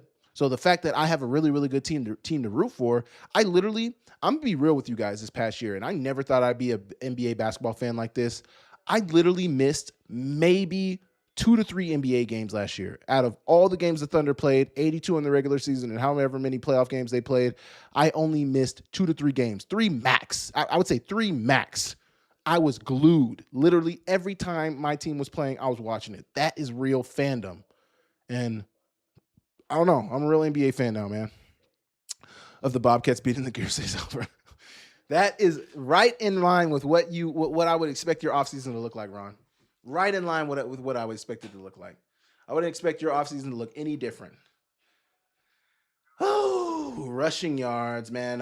If you look at the total numbers right now for both teams, the Cardinals don't have as many first downs, but total yardage, they're leading in total yardage. Yards per play, they're leading. Passing yards, they're leading. Completion percentage, they're leading. Man, Carson Beck 10 for 12 right now. Yo, if Carson Beck doesn't, he's going to be at least third string with the Cardinals. I think that's fair to say, right? But if he's the third string quarterback and somebody needs a backup, I would honestly believe that somebody would look at Carson Beck to be their backup. Like, I could see that happening. I could definitely see that happening. Will it happen? We don't know. Go Cavs, baby. Bring back the lingerie league. I never have seen that league. Well, actually, I've never seen it live, but like I've always seen clips like on social media of the lingerie league, and you know, looks like it's exciting ball, man. Looks like it's exciting ball. Let's see what the internet has to say about Carson Beck again. Here we go. Carson Beck so far, 8 of 9, 81 pass yards, 104.2 passer rating. That was really impressive. Collinsworth. Nice, Collinsworth. So since PFF sold, is he still a part of the company? Like, look at the little rebrand. They're trying to change the colors around there a little bit, trying to change the branding. Actually, that makes me remember that I need to re-up my PFF membership, which will I? I don't know. Carson Beck, NFL MVP, huh? Haynes King and Carson Beck on a random August night. Well, actually, see, this is funny because technically it was Carson Beck and Kenny Pickett at first. Unless Haynes King was the one who threw that last touchdown. Was Haynes King the one who threw that last touchdown? Let's go to the stats. I think Haynes King only threw one. Yeah, Kenny Pickett did that last touchdown drive. But 5 for 8 for Haynes King, not bad. No sacks. Kenny Pickett took a sack. Not bad, man. Not bad. Look, everybody's spamming this video now. It was funny the first time. Now that 5 people have done it, it's not funny anymore. I'm sorry. Okay, we're done with that. Back to the game, though. Back to the game. We got 7 viewers in the chat right now. We got 7 viewers in the chat on YouTube. Oh, false start by the Cardinals. And Carson Beck is still in the game. Carson Beck is still in the game. He's still dealing. He's still dealing. We got 7 viewers in the chat. If you just joined the chat, I know we had 7 a minute ago, but I think some might have left and joined. If you're new, send a W in the chat right now. If you're new right now, send a W in the chat. If you're new. Let's see if we still got our 1 viewer on Twitch. We still do have our 1 lawyer viewer on Twitch. Look, we got one of those hold message smart detection. It says best promotion on streamboo.space.org. That's a scam. If you guys are on Twitch and you see that in the chat, that's a scam right now. Oh man. They were running what, like palms right there? They drove on the out and they had the whole shot. You got to pump the out and throw the whole shot. Carson Beck, not great. Dude, Haynes King was like that at Georgia Tech. Yeah, he was pretty good at Georgia Tech. He was pretty good at Georgia Tech. He was good, but it's also Georgia Tech. So like, yeah, they were good. Did they win the ACC? No. But as I read earlier, he was ACC Player of the Year, which I did not know. I was not familiar with his game from that standpoint. So good for him. Carson Beck. Man, get the first down. 3rd and 1. Who is this, Virgil? Oh my God, what happened to Virgil? We're talking to Luke Kuechly right now. So as you guys know, the Hall of Fame game, I think, coincides with the weekend where all those guys get inducted into the Hall of Fame. So they've talked to Drew Brees, they talked to Adam Vinatieri, they talked to Luke Kuechly. It's kind of interesting to see some of the guys they chat with, like some of the guys that are going into the Hall of Fame this year, because all of them are like dogs and all of them played like in my time. Is that a sign that I'm getting genuinely old now? That I watched Luke Kuechly play, I watched Drew Brees play, and obviously I've seen Peyton Manning and all of those guys going to the Hall of Fame as well, but it just feels a little different now. It feels a little different. Carson Beck going deep. You don't need that, Carson Beck. It was 3rd and 1. See, now that's what I have a problem with. You've been doing great all game. On 3rd and 1, you throw a slot fade down the sidelines. Come on. Thank you, D-Mob Wife. D-Mob Wife 1, W in the chat, but you were in the chat earlier. I was just meaning any of our new chatters, but maybe we don't have any new chatters in here. Maybe it's just everybody who's already been here. Greg Olsen. Does Greg Olsen get into the Hall of Fame? Does Greg Olsen get into the Hall of Fame? So Greg Olsen and Luke Kuechly trying to describe, I don't know how to do it. I don't know how to instruct you. No? Kobe, how? I would say just click my account name. Like, I don't know what you're looking at right now. Click my account photo. You might already be subbed too. Like, if it's not showing you the sub button, you might already be subbed. Maybe you're already subbed, which is even better. How, Kobe? Okay, let's look up Greg Olsen career stats. Let's look up Greg Olsen career stats. He played from 2011 to 20, or when did he play from? 2007. He played from 2007. His last year was 2020 with the Seahawks. He's got a total of 8,683 yards. That's not great. Let's see what Shannon Sharp's career stats are, because he's one of the best ever. So, but I want to know like what is a gauge to go off of, and obviously Shannon Sharp, Shannon Sharp's got 10,000. Shannon Sharp's one of the better. You're right though. Everybody cannot make it. Everybody cannot make it to the Hall of Fame. You're damn right. And sometimes it does feel like everybody be getting in. First down, Cardinals. Carson Beck. Oh no! Did he get it back? Oh man, this guy almost fumbled the ball away. You cannot see. That's an easy. You want to know what? Yeah, he was good, not great. You're fair. That's fair. I'll take that. But you want to know one of the easiest ways you can not make a roster in the NFL? Turn over the ball.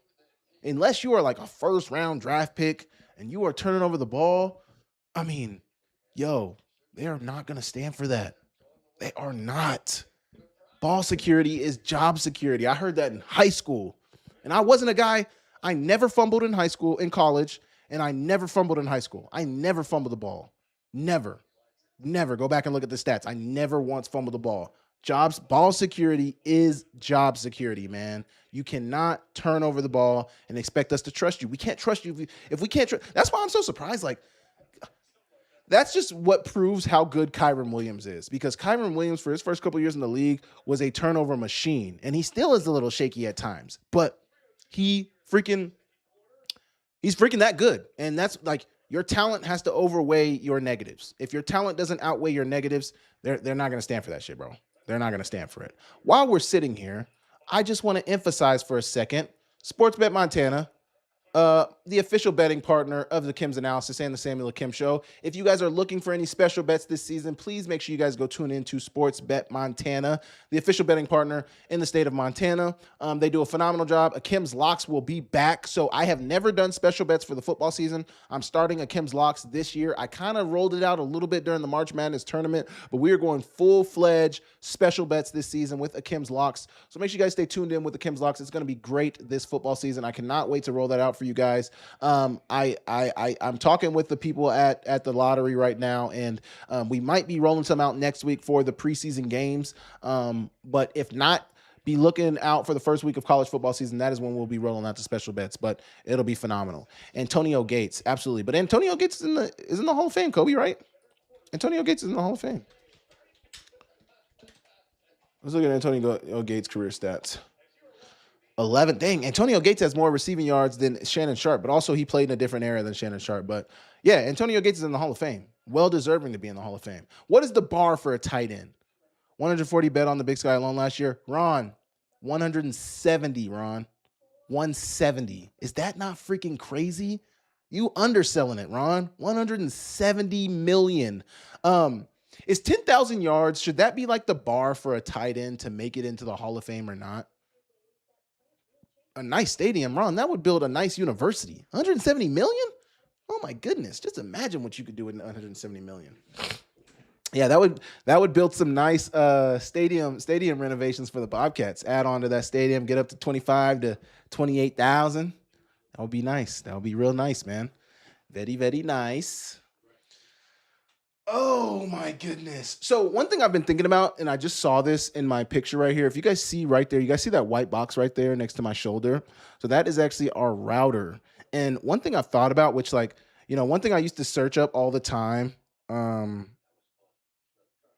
internet speed test. I used to always test my internet. And I thought when I first got to this, me and my wife first moved into this house, I wanted to do a wired connection, and I may still want to do a wired connection. But like my internet speed, think about this, guys, for a second.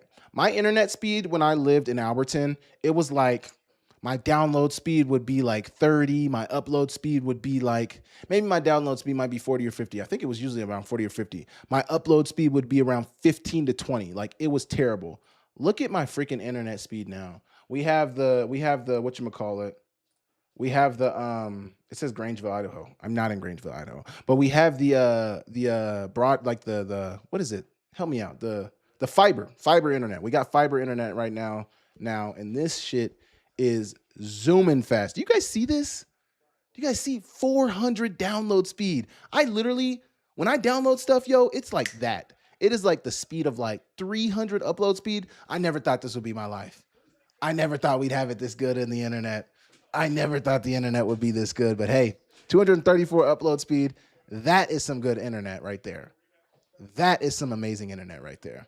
Oh my gosh. Okay, let's get into the chat. How do you think Patrick O'Connell and Junior Bergen are going to do this year?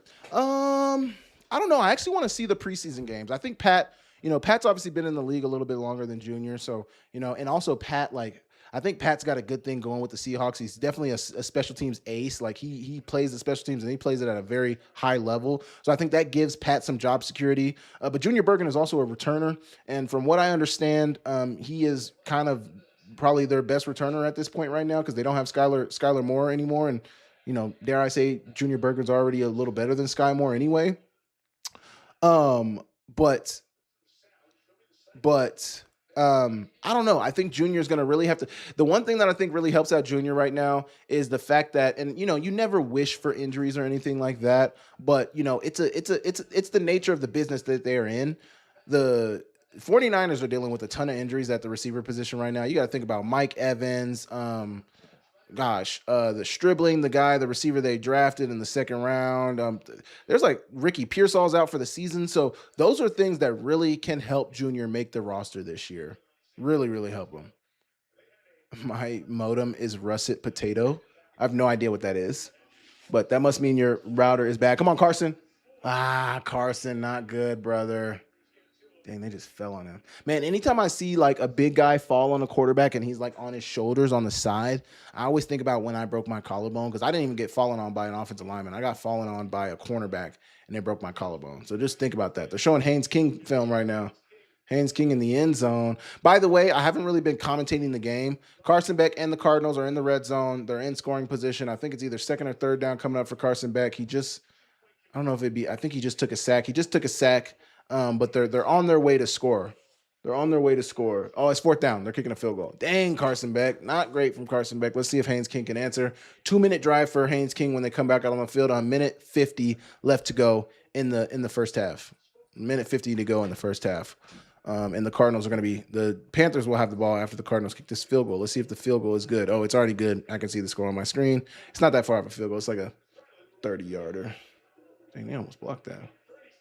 Nice. 17-14 Cardinals lead the Panthers with a minute 40 to go in the half. This is a big drive, teams always do 2-minute drive in practice. And yeah, you can, make it feel as real as possible. But them doing a 2-minute drive right now, in a game, like these are great reps, not only for the offensive line, these are great reps for the receivers. These are great reps for the running backs. You're going against another team in a real game situation where you're really trying to put points on the board. And I guess probably in this situation, you're going to be starting from the 25 to 30-yard line, 35-yard line.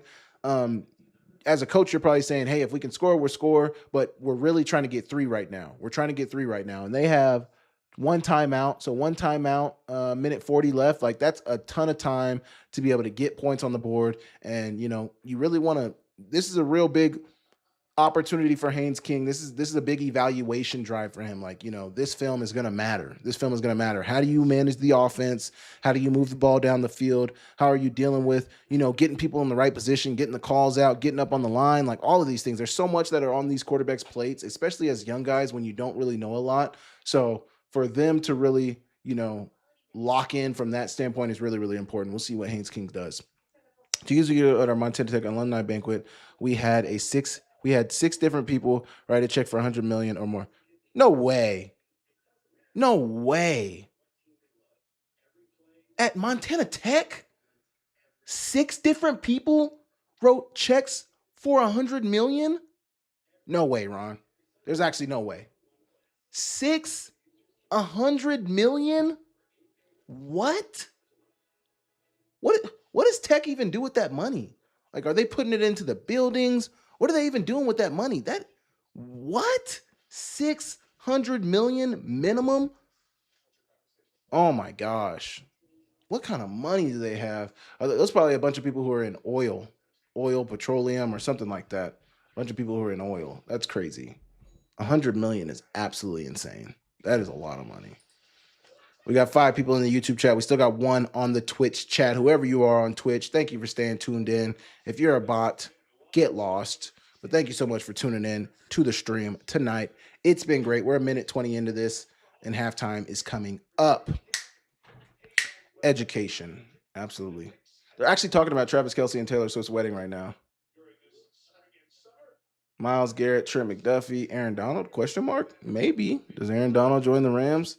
Okay, the kickoff. They're kicking it off to the Panthers right now. Kicking it off to the Panthers. Let's see. He's not going to return that. Take a knee. There we go. ConocoPhillips, British Petroleum, etc. Are all of those people who like own those companies, are they from Montana Tech? Are they from Montana Tech?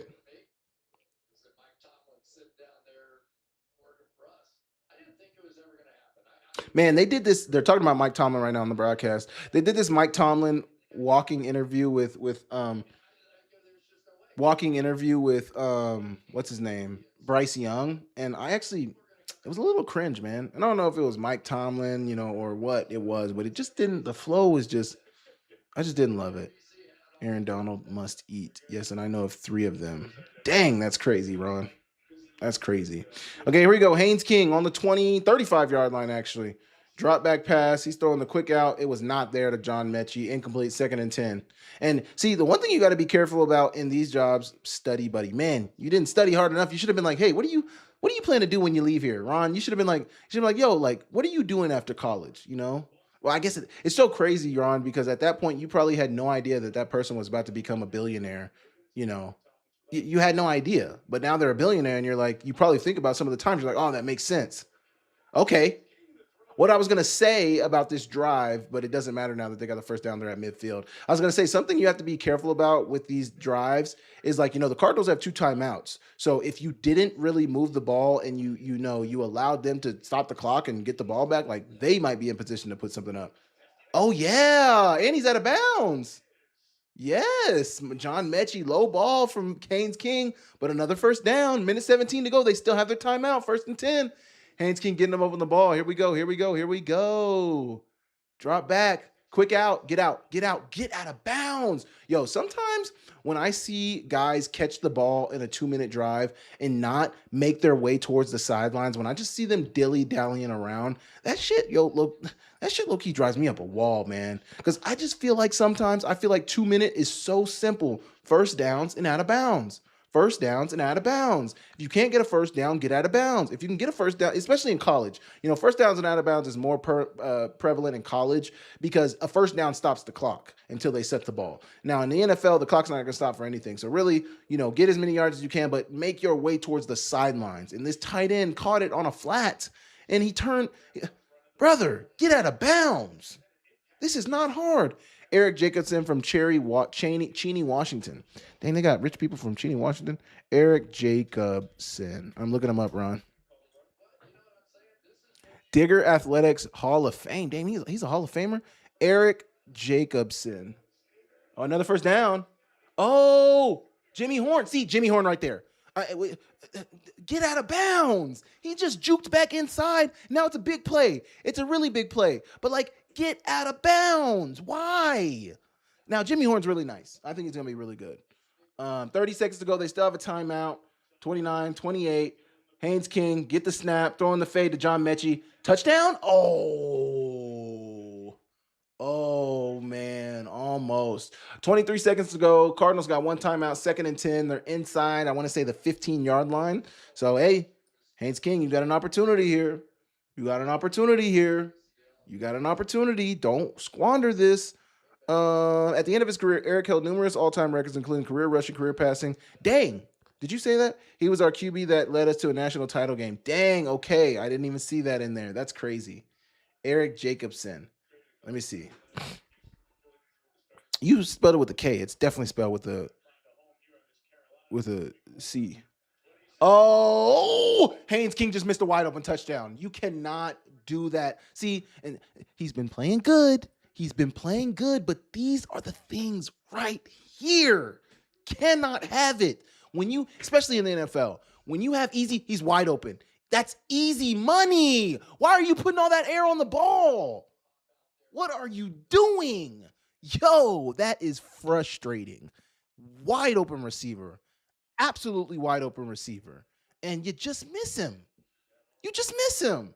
He was wide open. They're on the 15-yard line. 18 seconds to go. 3rd and 10. Haynes King. Pocket. Oh, don't take the sack. Okay, he didn't take a sack, but they might get a holding penalty. Gosh, man, this guy is absolutely fumbled and bumbled this game all the way around. I'm still looking up this Jacobson guy. I looked up Eric Jacobson, billionaire, Montana Tech. Is it Upstream? Is that his company? BKV Corporation? Upstream, what's the flag? They're going to decline it? Oh, they're kicking a field goal. At least he got a field goal, but damn, dude. He's going to want that one back, man. I wish I could play that playback for you guys. I cannot. But Haynes King had freaking Jimmy Horn wide open. It was a busting coverage from the Cardinals. You don't get those opportunities back. And those are the ones where you're going to look back and think back and like, dang, man, like I should have hit that. So is this your guy right here? Let me know, Ron. I'm going to share my screen right here. Is this your guy right here, Ron? Is this him? Is this him?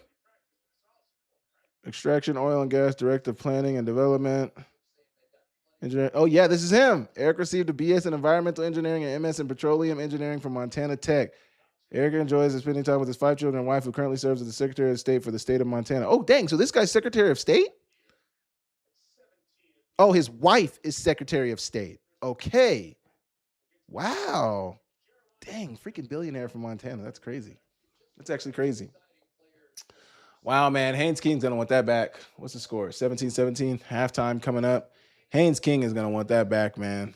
You gotta score that, brother. You cannot let that happen, bro.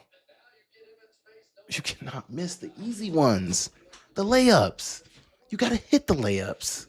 He was president of British Petroleum. Ryan Lance from Great Falls and his wife. Nice. Nice. We got 6 viewers on the chat right now on YouTube. Say what's up if you're new to the chat. Say what's up. Say what's up. Thank you guys so much for tuning in. I appreciate every single one of you guys. If you've tuned in even for 30 seconds tonight, I appreciate you so much, man. Ryan Lance, CEO of ConocoPhillips. Okay, let's look up Ryan Lance. Ryan Lance, ConocoPhillips. Let's turn this down a little bit. I feel like my mic is picking up. Does it sound like my mic is just like all of a sudden become way more reactive? Ryan Lance, right here. Here he is. Okay, let's go to his Wikipedia. In Montana Tech, Ryan Lance is an American engineer and oilman. Since May 2012, he's been the chairman of ConocoPhillips. Lance sits on the advisory board of Montana Tech University. Dang, so he's still on the board. Does he? Oh, he lives. No, he's born in Blytheville, Arkansas. Where do you think he lives now? Let's start his career as Arco, Alaska in 1984 or 84. Arco, Bakerville. Wow. Phillips Petroleum. Upon a merger between Conoco Inc. and Phillips Petroleum Company in 2002, became vice president of the lower 48 for ConocoPhillips. May 2012. Wow. Hey, just like these coaches always say from all these other schools, you can get there from here. I'm talking about Montana Tech. You can get there from here. The list is long of mining, oil and gas, and other major industries. I'm sure, man. I'm sure the Cardinals are going to take a knee before half, and I think Carson Beck is out there to take the knee. If I would guess, do they let Carson Beck play this whole game? Do they let Carson Beck play this whole game? Do they do that? Should they do that? I don't know. Okay. While we wait for halftime, I'll actually mute that. I wanted to watch some of these highlights, man. So I've actually been seeing some of these highlight videos lately, and I just love football highlights. You guys may not love football highlights. I absolutely love football highlights. So we're going to play. Actually, can we even play these? We might not even be able to play these now that I think about it, because they might be copyright protected. Do we chance it? Do we chance it? Like, you don't see any of the NFL logos in here. Yeah, let's try it. Let's try it. We're going to try it. F it, right? F it, we ball, right? Okay, here we go. Here I am, down Pickens. He just looks so nonchalant. Like, he looks like he doesn't even care. Like, look at this route. Not a ton of definition in this route. He false steps off the line. Like, And that's some of the things that you notice when you watch NFL players and some of the best athletes in the world. It's like their technique isn't always the best. They don't always do what you're kind of the best, man. He goes up top, catches it on your head. Like he's just over him. Good ball from Dak, though. Look at this route. Right there on the end route. Look at the slight lean into him before he makes the break, though. I don't know. I'm a fan of his game, man. Look at this, man. It's just the subtleties. And sometimes when you really study route running and you study receivers and you study how the game is played at a very high level, it's not even always that like, oh, a false step will get you wrong, or, you know, there's certain things that you can get away with if you know the small nuances of the game to get open. And this is one of the small nuances. Look, he gets up on his toes and he's not even like, you guys tell me, does he look like he's that? So the route and the break were really good. Look at this. Route, stem, really good on the break. He's open now. Give me the ball now. Funny enough, this is actually the same similar play that I got hurt on in 2019 when I tore my Lisfranc. But waits on the ball, goes up and get it. I went up just like this to get the ball. I did not make the catch, but when I came down, it's actually my left foot too. My left foot came down, but my heel never came down. So like my toe hit the ground like his is like this, but my heel never came down. So the doctor said that, you know, the way I came down, it put stress on that Lisfranc ligament and it tore, but his whole heel comes down. Phenomenal. Another false step on the slant. Give me the ball now. And with the ball in his hands, he's dangerous. Quick out. Give me the ball now. Late hands. This is where late hands comes into play. Look, the DB's looking at him the whole time. The DB, right as the DB looks back, that's when the ball comes in. That's where those late hands really come into play. Because he's waiting. Right as you decide to look back, you're wrong because the ball's coming in and you're not going to be able to track it. I mean, and that's what I mean by like the small nuances, like, you know, the false stepping. Yeah, that's little, you know, not technically sound. Some of the other things that he does is he always running. When he's not getting the ball, is he running hard? Absolutely not. But like when he is getting the ball and he is the number one receiver, number two receiver, and he's in the route, he's in the progression.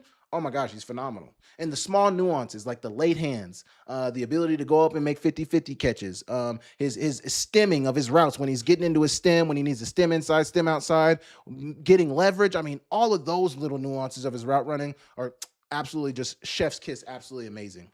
Absolutely amazing, man. Really, really good right there. In route, nothing crazy. Keep running, go up. Nothing crazy. Oh, the double move. Oh, he fell. Come back down. I mean, just what are we talking about? PI. Doesn't matter. I'm coming back. Give me the ball now. Look at the coach. Coach is like, no, you're not hurdling him. That route was not great right here. He's selling he's coming. Oh, sorry. I didn't mean to go back. I meant to pause it. He's like right here when he gets his arm on his shoulder. He starts to sell the comeback before he even makes his break. That's not really sound, but he's stronger than him, bigger than him, and you know he's able to create. The name of the game is to create separation. See, and right here, knowing when to keep the ball out, knowing when to tuck it away. You don't want to tuck this away because that DB's coming right under. Well, actually, he came over the top, but just strong hands to secure the catch. Really, really good. The out. Look at him steal the leverage right here. Look at him, kind of in, out, back out. But when he gets on the DB's toes is not when he makes his break. He gets even with him right now. I need to take it a couple of yards deeper and then hit my out when I'm more even with him. Really good. And he's good with the ball in his hands. Really, really good, man. George Pickens, I'm a fan. I'm not a Cowboys fan, but I do watch George Pickens from afar. I can admire a good football player from afar. And that's what I do with George Pickens. We did a video stream. Oh, my gosh. Okay, we're not going to show those videos anymore. I just got the message from those people. I just got the message from those people at YouTube. They said they caught me. The copyright strike. That's what I was saying. So I can't show that anymore. But we do have some other highlights. We do have some training camp highlights that we can show. I wish we could show some of these highlight videos, but let's look at some of these. Let's look at some of these one-on-ones. So there's a ton of one-on-ones going on in the NFL right now. I love one-on-ones. I had a series on TikTok last year where I was showing a ton of one-on-ones from the NFL preseason. And that's what we're going to do now. I so wish we could show some of these videos of, let me actually see. This might be all 22. So we might be able to show this stuff. This stuff might be all 22. What the hell? I think this looks like all 22. No, and this is actually really good because like if you've never watched this guy was freaking ridiculous. So this actually used to be a bad word in the receiver room with Coach Pease. We could not say this guy's name, but if you know, you freaking know. This guy is a dog. There was a 2-3 year stretch where this guy literally could not be covered. It did not matter. Actually, let's pull up the stats before we even get into this video. Let's pull up the stats. The years, you'll know the years I'm talking about. He's absolutely gone insane these days, which is really sad to see. But there was a stretch there. Okay, let's look from 2013. 110 receptions, 1,500 yards, 8 touchdowns. 2014, 129 receptions, 1,700 yards, 13 touchdowns. 2015, 136 receptions, 1,800 yards, 10 touchdowns. I mean, that 3 stretch alone is number 1 receiver in the league type ability. Let's go next season. Falling off with the receptions and the yards, 106 receptions, 1,284 yards, 12 touchdowns. 2017, 101 receptions, 1,500 yards, 9 touchdowns. And then his last really impactful year was in 2018, his last year with Pittsburgh, coincidentally enough, 104 receptions, 1,297 yards, 15 touchdowns. This dude had 12,000 receiving yards in his career, 83 touchdowns. I mean, had it not been for how his career ended, I would definitely say AB was worthy of being a first ballot Hall of Famer.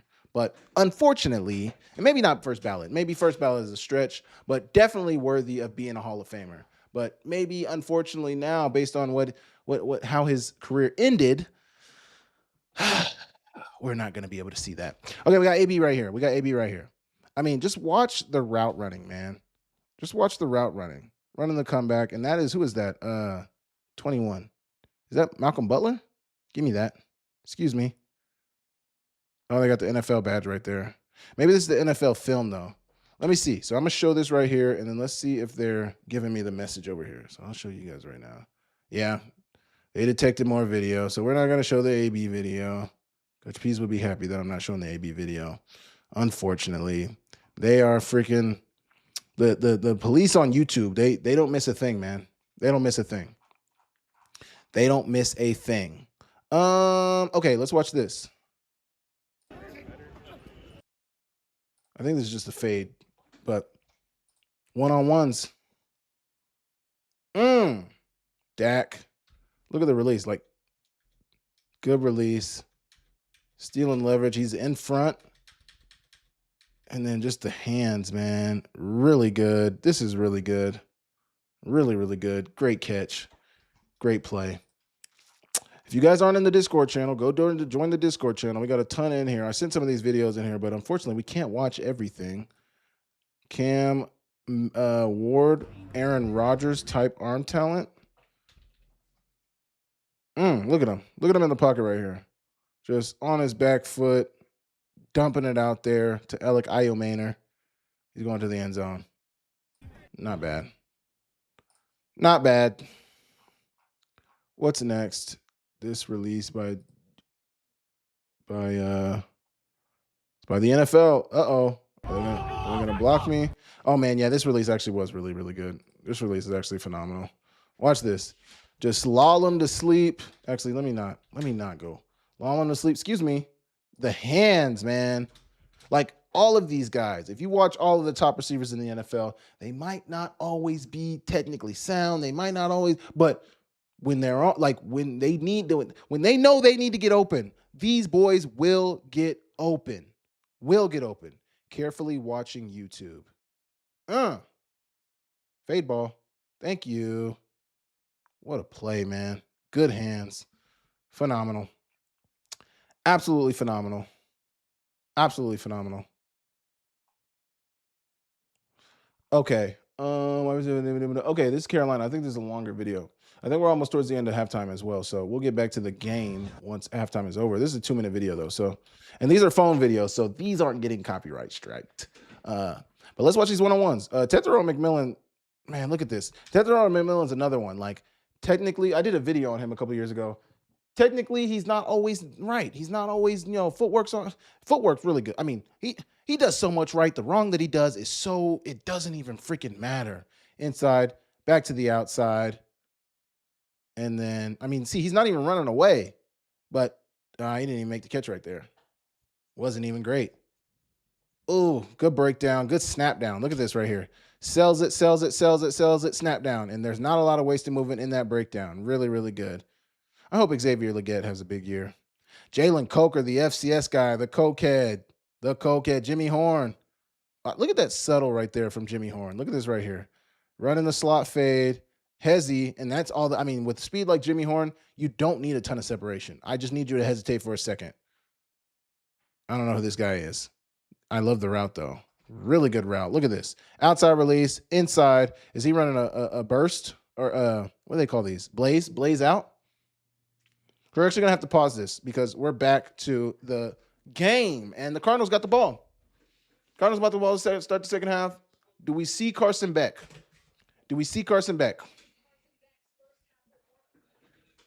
Mike LaFleur is on the mic. Mike LaFleur. First season of head coach at any level. 20 season on NFL or NCAA coaching staff. Damn, could you imagine being 20 years into the league 20 years in football before you get your first head coaching opportunity? That is how you stay down until you come up. That man stayed down, stayed diligent, and finally got his opportunity. He's got to be in his 30s, upper 30s, young 40s, low 40s. But he got his opportunity. Carson Beck's still out there, hitting into the flats. And I think this is the guy who's close to 100. No, that's not him. But Carson Beck, first down, first play of the second half. Carson Beck doing his thing, thingy thing. Carson Beck doing his thingy thing. Here we go. Pickens was so good for me in fantasy last year. Yeah, my fantasy team, I think we were good. We weren't good enough, Isaac. We were good. We weren't good enough, Isaac. We should have been better. We should have definitely been better. Handing it off. Oh, that wasn't a first down. Now it's a first down. See, that guy's celebrating, but that guy just got a first down. Why are you celebrating? I mean, I know it was a good hit. I know you laid a good hit. The LaFleur family. Dang, so Mike LaFleur is significantly younger than Mike. He looks significantly younger, at least. Maybe he's not significantly younger. He looks significantly younger. Oh, they brought the whole fam out when he got the head coaching job. Congrats to the LaFleur fam. To the LaFleur fam. LaFleur. Here we go. Oh, free play. Take the free play. Yeah, I think based on what we're seeing at the start of this third quarter, I think Carson Beck is going to play the whole game. I think it's fair to say that Carson Beck is going to play the whole game. We got 5 people in the YouTube chat right now. Say what's up if you're new to the YouTube chat. Say what's up right now and hit the subscribe button if you're new to the YouTube chat as well. Thank you guys so much for tuning in. I appreciate you guys. YouTube tried to get us with a copyright strike earlier. It is what it is. You know, it's whatever. But yeah, they're on us. They're on us heavily right now. They don't miss a thing. See, that's the funny part. Like on YouTube, they don't miss those. But on Twitch, I didn't get any notifications from Twitch. Carson Beck, another completion. Yo, the Carson Beck PR after this game is going to be unbearable. They're going to be swearing that Carson Beck should have been a first-round draft pick. Oh, all these teams missed. Carson Beck was the real first-rounder. Especially, don't let – who was the quarterbacks drafted this year? I can't even remember who was drafted this year. Don't let whoever the first-round quarterbacks were this year, don't let them flame out. Because if they do, it's going to be very bad. Because the conversation for Carson Beck is just going to get louder. Oh, actually, let me even look past that. Don't let Jacoby Brissett – false start. Man, can't have it. Don't let Jacoby Brissett have a bad season this year. Because the Carson conversation for him is going to be loud. We got Katie Trey in the chat. What is going on, Katie Trey? What's good? We can't show the game, Katie Trey. Unfortunately, we don't want to get copyright strike. But Katie Trey in the Twitch chat. Everybody say what's up for Katie Trey. Some of you guys, if you're only on YouTube, you wouldn't have seen Katie Trey's message, but you can see Katie Trey's message on the screen. So look on the screen. Katie Trey, my good friend Nick is in the chat. Say what's up to Nick. Everybody in the chat say what's up, Nick.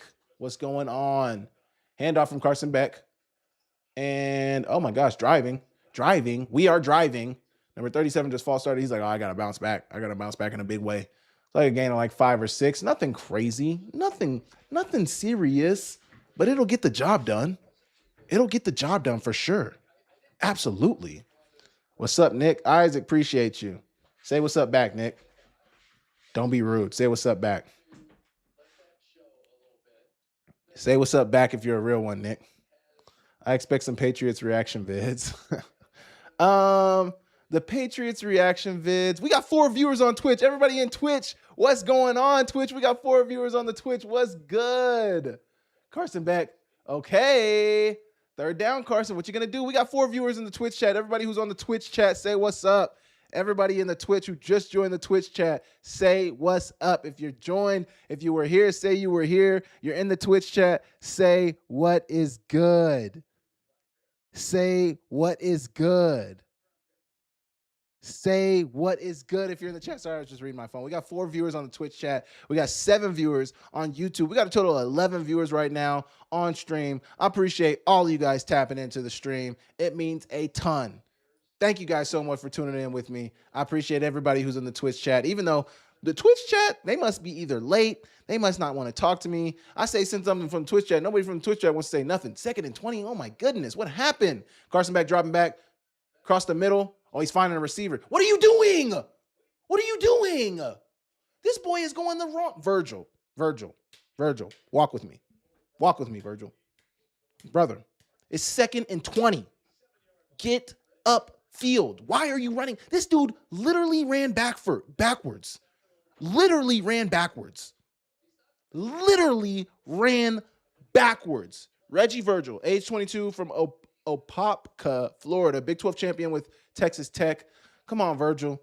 Figure it out, Virgil. What are we doing, Virgil? We now have 2 viewers on Twitch. The guys who were in Twitch left. They didn't say anything in the chat and they left. It's all good. It's all good. We will go on Twitch. There we go, Carson. Go for it. Give Carson a chance. Go for it. You got freaking Virgil out there trying to freaking be a hero, trying to make something happen. Virgil, you're not that guy, buddy. You're not that guy right now. That's okay. The fact that you're not that guy right now is okay. Get yardage, but they're going for it. 4th down for Carson Beck. They're going for it. 10.5 minutes to go in the 3rd quarter. 17-17 ball game. It's 4th and 5, and they're going for it. I like this. Come on, Carson. What can you do, Carson? Here we go. 4th and 5. What are they going to draw up? Take the easy money, Carson. Oh, he's going deep. He's taking a shot, and it's open. Oh, Virgil! That's what I'm talking about, Virgil. That's how you do that. That is how you do that, Virgil. That is how you answer. Wait, he dropped it? Oh, he dropped it. Virgil.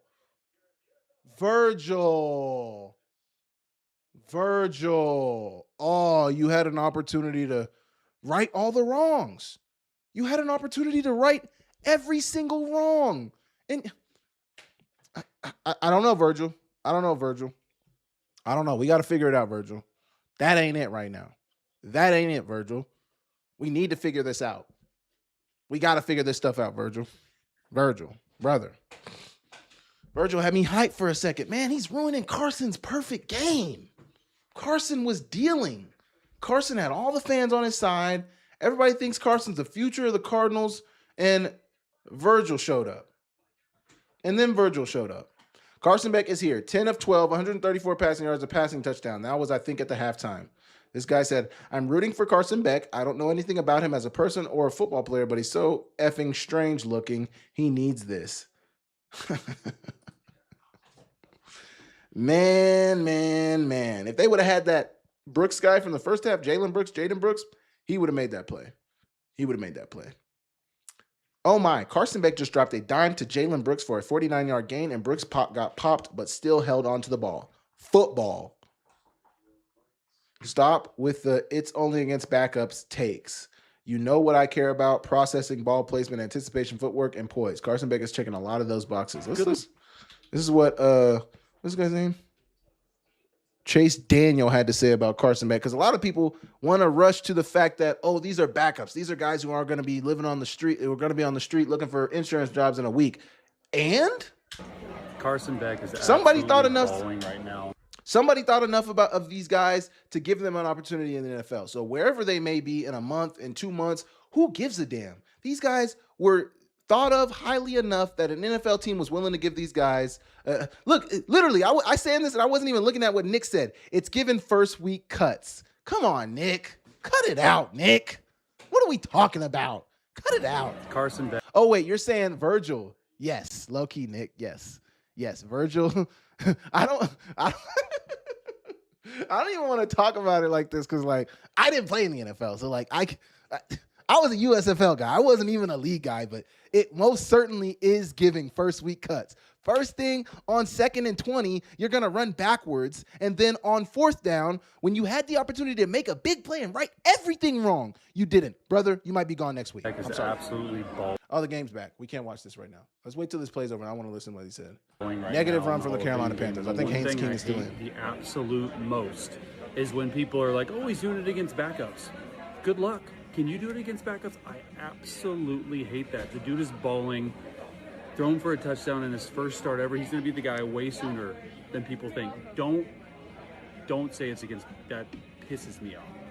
Yeah, that point really pisses me off too, just because I know how hard it is to even get to that level. Like I was literally thinking about this earlier. Like there are some really, really, really, really good football players that never even get it. Oh my gosh, ball security is job security. You can't do that. You can't do that. Who is this? Tyus. Now he's holding his arm. He fumbled. He's like, oh man, my arm. That's why my arm's broke. That's why I fumbled the ball. No, brother. They punched the shit out of that ball. Punched the hell out of the ball. Greg Newsome? When did Greg Newsome get on the Cardinals? Is that Greg Newsome? Anyway, whoever that is, great peanut punch. My brother, Tyus.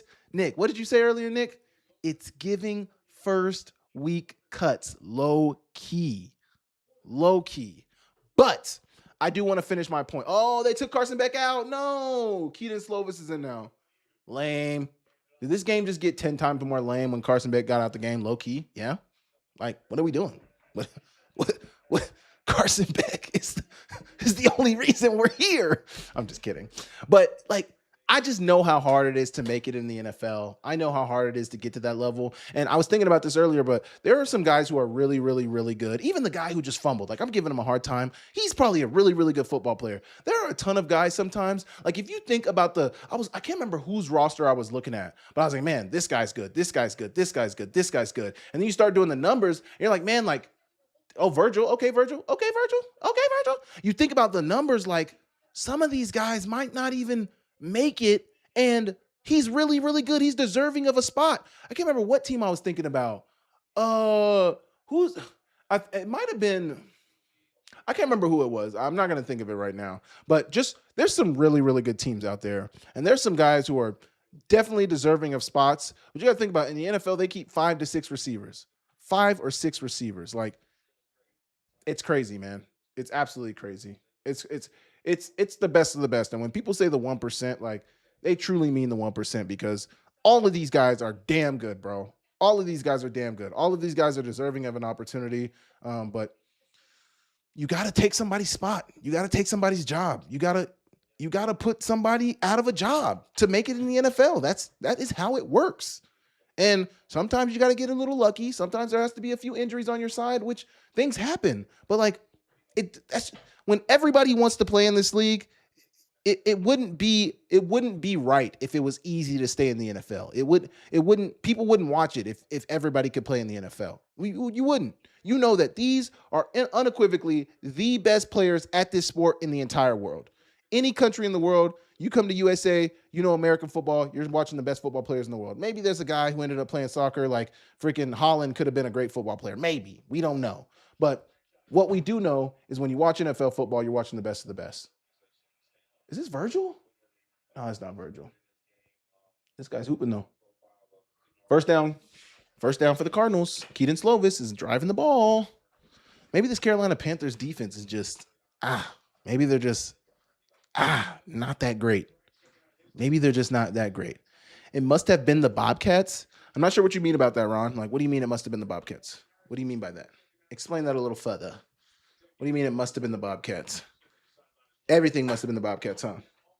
Keaton Slovis handing it off, running the ball, 4-yard gain, nothing crazy.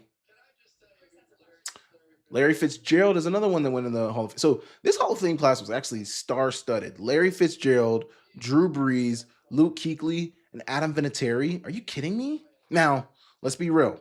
Bill Belichick should have been in this Hall of Fame class. I don't care who you are, what you think about Bill Belichick. I don't care where you come from. Bill Belichick should have been a first ballot Hall of Fame. There's actually no way that Bill Belichick isn't a first ballot Hall of Famer. It doesn't even make sense to have a Hall of Fame if a guy who won 6 Super Bowls and 2 as a coordinator isn't a first ballot Hall of Famer. Oh my gosh, he almost came down with that inbounds. It's a flag, so it doesn't matter. But yeah, whoever was on that committee, and I don't know who you keep out. Like maybe you keep out Luke Kuechly. He's deserving of getting in the Hall of Fame, but you know his career was a little shorter than everybody else's. Like, man, he's got to be in the Hall of Fame. He's got, and it's not. We all know Bill Belichick is going to get into the Hall of Fame. It's not about that. If there is something as such thing as a first ballot, that a Hall of Fame is the best of the best, but a first ballot Hall of Famer is like the cream of the crop of the best of the best. If there was ever a tier above the Hall of Fame, Bill Belichick deserves to be in that tier, most certainly. And the fact that he's not, bogus, super bogus. Everybody on that voting committee is bogus. Come on, Keaton. Man, Carson Beck would have never taken that sack. You guys have seen me turn into a Carson Beck stan in real time, and I don't give a damn about Georgia. I'm reading a text message. You guys remember when that guy fumbled and I said, oh, his arm hurts now after he fumbled? Literally one of my friends in our group chat just said, not the fake injury after a fumble.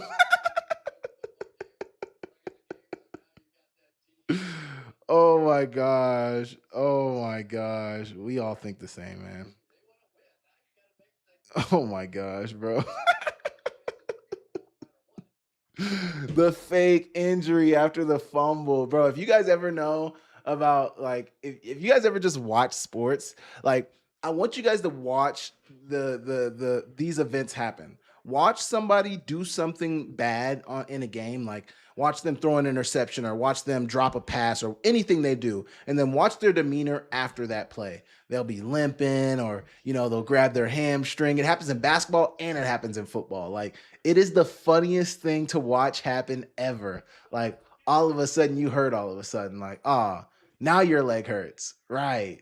But it didn't hurt when you freaking fumbled the ball and gave it to the opposing team. The flop. Nah, a little different than the flop. Like, LeBron doesn't necessarily do that, but I do know what you mean. But it's not necessarily to that level, LeBron.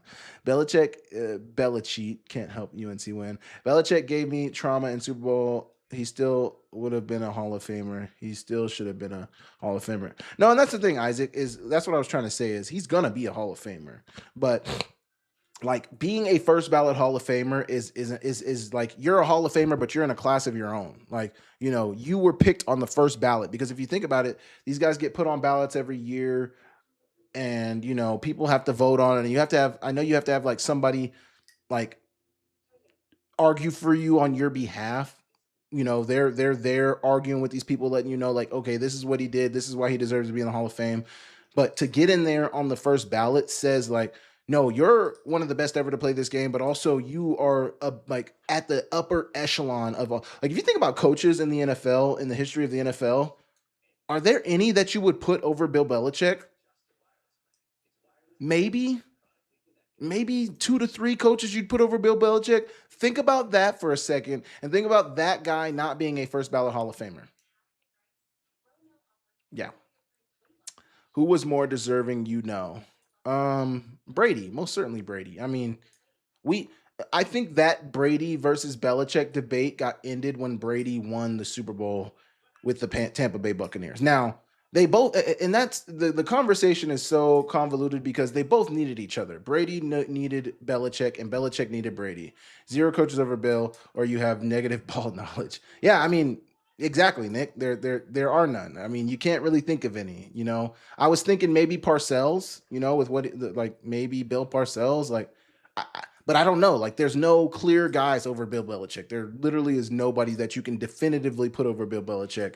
And But to finish my point about Brady and Belichick, they both needed each other. Brady needed Belichick. Belichick needed Brady. I mean, it was a mutually exclusive. It was a mutually beneficial relationship where they both were able to, eat off one another.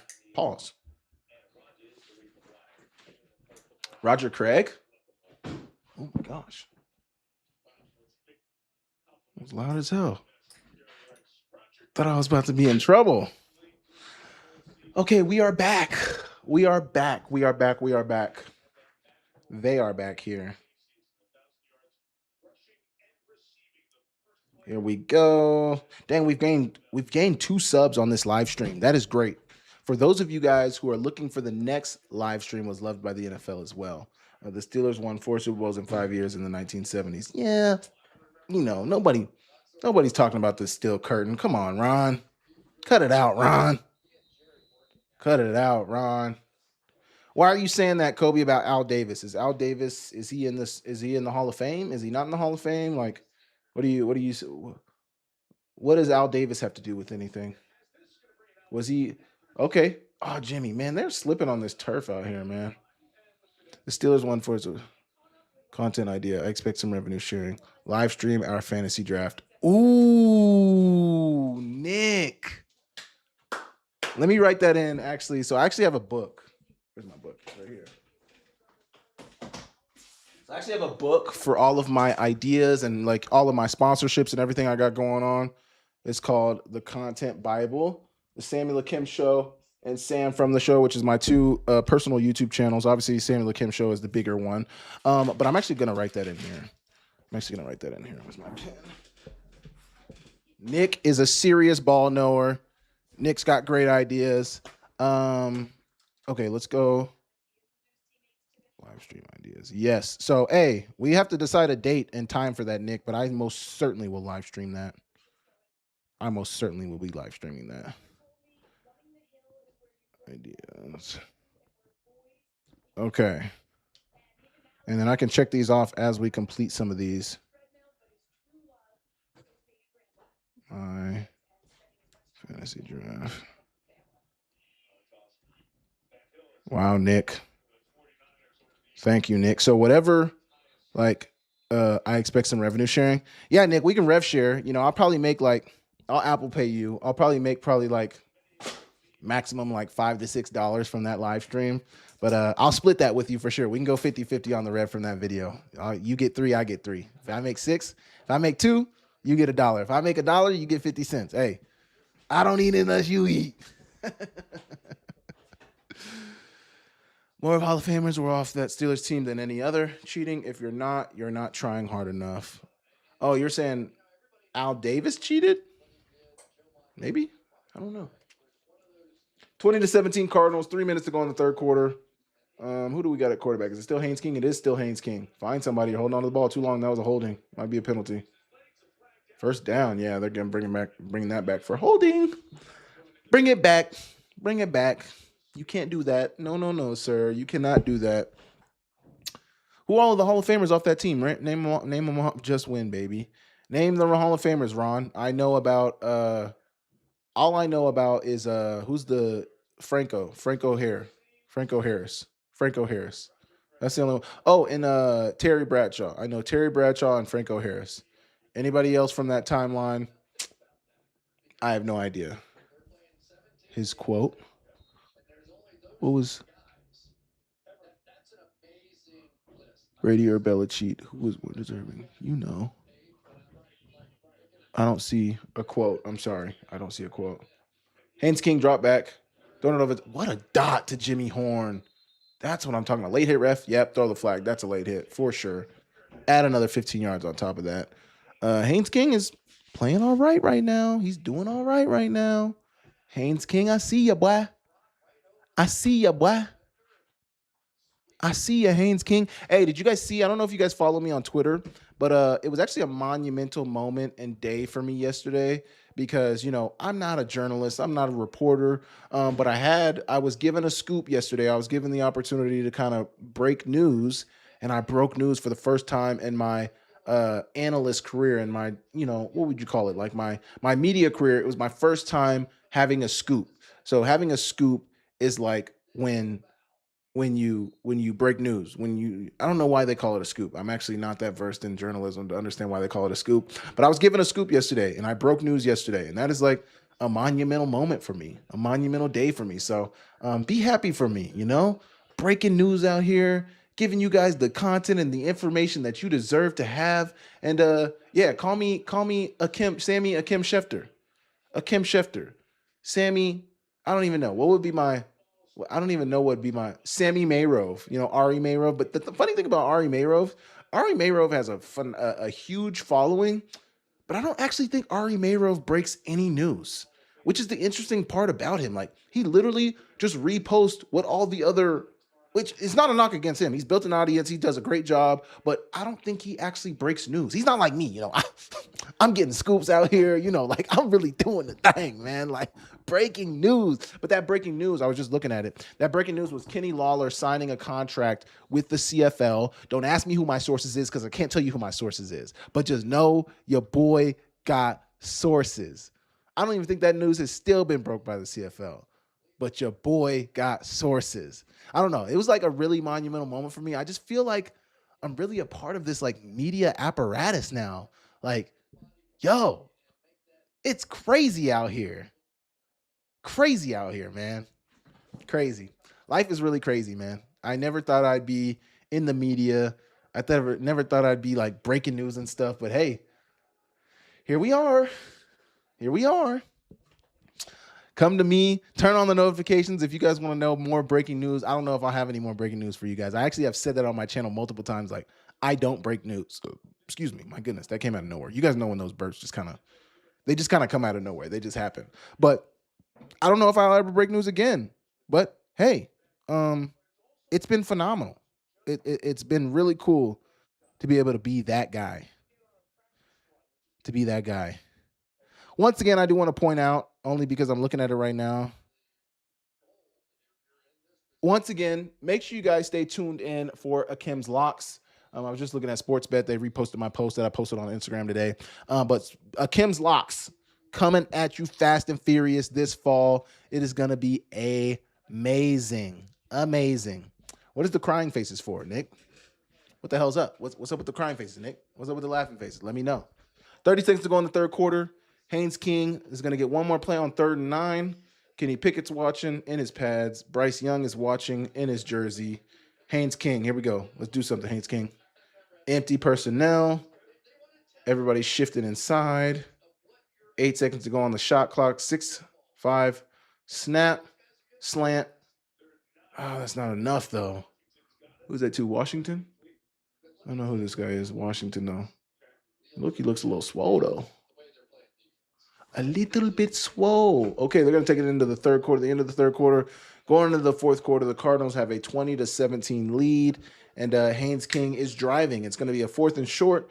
I am going to guess that they're going to go for it, but we will certainly find out if they go for it once we come back from the commercial break. Okay, while we're sitting in between halftime, I want to get back to these one-on-ones. I do want to finish watching this video. Reed, I don't know who that is, but this route was really good. The burst, the blaze out, I think they call this a blaze out. Really good route from Jimmy Horn. Then they call this a blaze out. Go to the post, back to the out. And in press coverage, really good. Way to get open. This is John Mechie. Oh, it's like, I don't know what they call this route, but I think this is like an in and up. Like, you fake you're running the in, then go vertical from the slot, and wide open. I don't know. I always feel weird. Now, trust me, if my coach called a double move in one-on-ones, I'm going to run it. And if I'm wide open, that's okay. I still beat you. But I feel a little weird about people running double moves in one-on-ones. Like, I don't know. I don't know. I don't know. Is it right to do? Is it not right to do? Who am I to judge? You know what? What do I care? What do I care? Does it even matter? I don't know. He got clamped up, though. Look at this. He got clamped up right here. Out. Trying to run a curl. See, this is what the technique, this is the technique right here. Look at him trying to break. Look at him breaking. His toes are out in front of his shoulders and his head. He's leaning back. You're sitting in the chair. That is why he slipped. That's why coaches always say shoulders over your toes. Let me stand up. That's why coaches always say, if I'm making a break right here, you want to be shoulders over your toes. Shoulders over your toes. so that you have good leverage for when you break down and you get out of the break. If you're sitting in the chair like I literally just was, if you're sitting back in the chair like this, I mean, I'm already off balance. You can already feel my feet slipping and sliding. Like, technique, man. Technique matters. Anytime I'm away from my mic and I come back to it really closely, it's really loud. Oh my gosh. What's that? Did I just drop something? Nice POV. Yeah, I need to actually move I need to get a new camera. I know I'm always upgrading my setup, but the next upgrade will be a camera that I can zoom in and zoom out on. Zoom in and zoom out on. Either way, bad technique. That's why he fell. Easy to tell that from anybody who knows the receiver position. Here we go right here. Double move. He's running hard as hell. QB, get the ball up and down. QB, what are we really doing out here? It's one-on-ones. You're not looking at anybody else. Stutter, the ball should be out. Maybe here, the ball should be out. Why are we standing here waiting on the ball? He should be running underneath that. He still caught it. It was still a completion, but like there are things that we can improve on. Jack Lambert, Mean Joe Green. Okay, we're back to the game, so we're going to cut this off, but we're back to the game. And they're down in the red zone now, inside the 10-yard line, man. Haynes King is putting on a drive.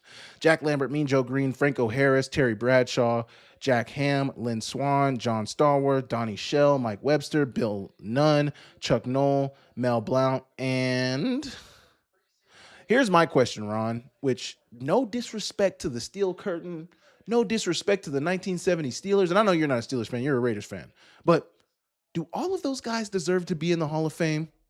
Let's be real. Let's get negative. Do all of those guys deserve to be in the NFL? Touchdown, 34, bouncing back. He fumbled it earlier. The Cardinals take the lead, 23-20. Cardinals lead the game. Anthony Tyus bounces back from fumbling the ball. They all do? I need to look up the numbers, Ron. I don't know about that, Ron.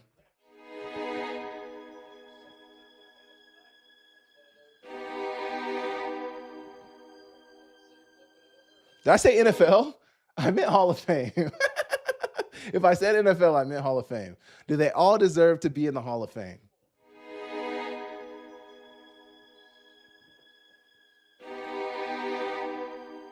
It's a real question we have to ask ourselves about some of these older players. Do they all truly deserve to be in the Hall of Fame? Like, let's be real. I mean, okay, Terry Bradshaw. I know it was a different era. It was a different era. Their whole dang team, though. What about 85 Bears? Exactly, Kobe. That's my point. That's my point. It's like, yes, we know they were good in their era and like, you know, they should be respected. But like all of them in the Hall of Fame? All of them? Let's look at Terry Bradshaw's career stats. Now, Terry Bradshaw, like I mentioned, played in a different era. They didn't throw the ball as much. All of this stuff. The Cardinals may win, Isaac. Chill out, man. They may win. Terry Bradshaw's best year in passing yard. Dang, back in the 70s, he almost threw for 4,000 yards. In 1979, Terry Bradshaw threw for 30. Damn. Okay. Yo, this is actually crazy. So let's just look at this for a second. Terry Bradshaw, seen as, you know, a Hall of Fame quarterback. You know, he does all this speaking on TV, and he does a great job. And this isn't like an indictment against Terry Bradshaw or anything. But we should be able to go back and look at the numbers and say, hey, you know, like, what did your numbers look like compared to today? The passing yards, I mean, you know, he's obviously probably a young quarterback. He's 22 right now, so he's young. But what I'm looking at, which obviously this has improved over the years, look at his completion percentage. 38%, 54%, 47%, 49%, 45%. His best completion percentage was his last year in the league in 83, and it was 62.5% completion percentage, and he only threw 8 passes. So really, outside of his last year, his best completion percentage was in 75. And are the Stars, when they won the Super Bowls? Let's see, where's the key? Where's the key here? Do they have a key here? Stars must have been their Super Bowls. Either way, his best year was in 75 when he threw for 57.7% completion percentage and 2,000 yards, 18 touchdowns, 9 interceptions. Look at the interceptions as well. Bro, this guy's a Hall of Famer. He threw 13 touchdowns on 22 interceptions. He threw 10 touchdowns on 15 interceptions. And yo, Ron, I'm with you a little bit. 28 touchdowns and 20 interceptions. Ron, what are we talking about? 26 touchdowns, 25. Ron, are we for real? This is,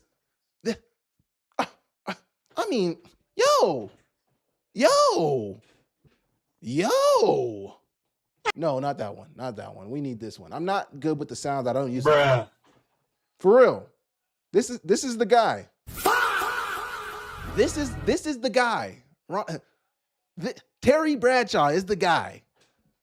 Yo, I just don't know, man. I just don't know. I just don't know. Hey, let me know. Kobe is what's the name? The quarterback from that 85 Bears team. Is he in the Hall of Fame?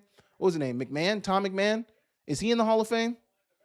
Absolutely, Ron. It was a more physical game. And that's why I was saying, like, obviously we know the game was different back then. The game was different back then. But I mean, if we really start to look at these numbers, it does not look good. It does not look good. It really looks. Okay, let's do Tom McMahon next. Let's do Tom McMahon. And the game's back, so we'll get back to it after we look at Tom McMahon. Career stats, actually. Wait, is this the same Tom McMahon? No, Tim McMahon, right? Tim McMahon.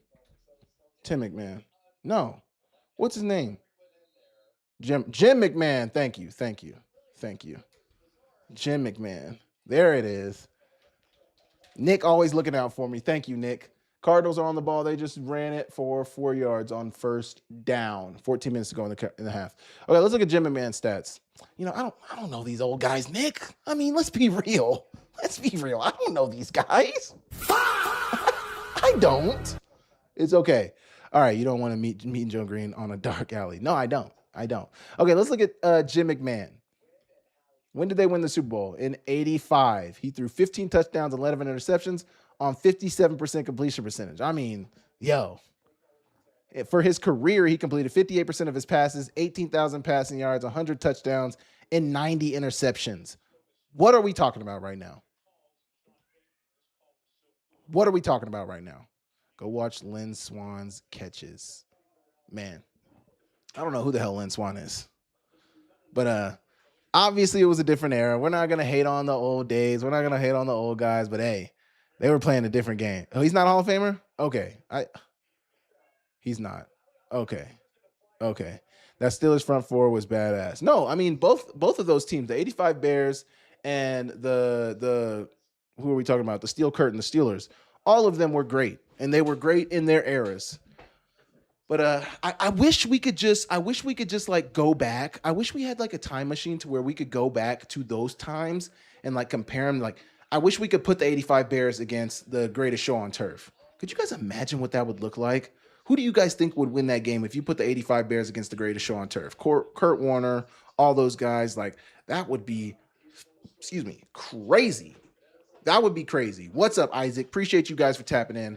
If you guys see Isaac in the chat, Isaac actually was the first Grizz fan I talked to when I committed to the Grizz. He actually, I can't remember, Isaac. He hit me, Snapchat. I don't even know how you got my Snapchat, Isaac, but he hit me up on Snapchat, and we've been friends ever since. So Isaac was, you had to have been like an elementary schooler, like a middle schooler at that time, Isaac. But he's now graduated high school. So that shows how old I am. But Isaac was my first fan at Montana. Would you take Randy Moss on your team? Duh. Is that a real question? Who wouldn't take Randy Moss? I don't know if there's one sane person who would say they wouldn't take Randy Moss. It's so funny, actually. Coulter sent me this video earlier of Randy Moss's highlights, and it wasn't even his Patriots highlights. It was his Patriots. Gosh, it was his Minnesota highlights, and oh my God. Yo, shout other Isaac. We got Isaac with a C and Isaac with a K. 2 Isaacs in the chat. W Isaac in the chat. W Isaac with a C and W Isaac with a K in the chat.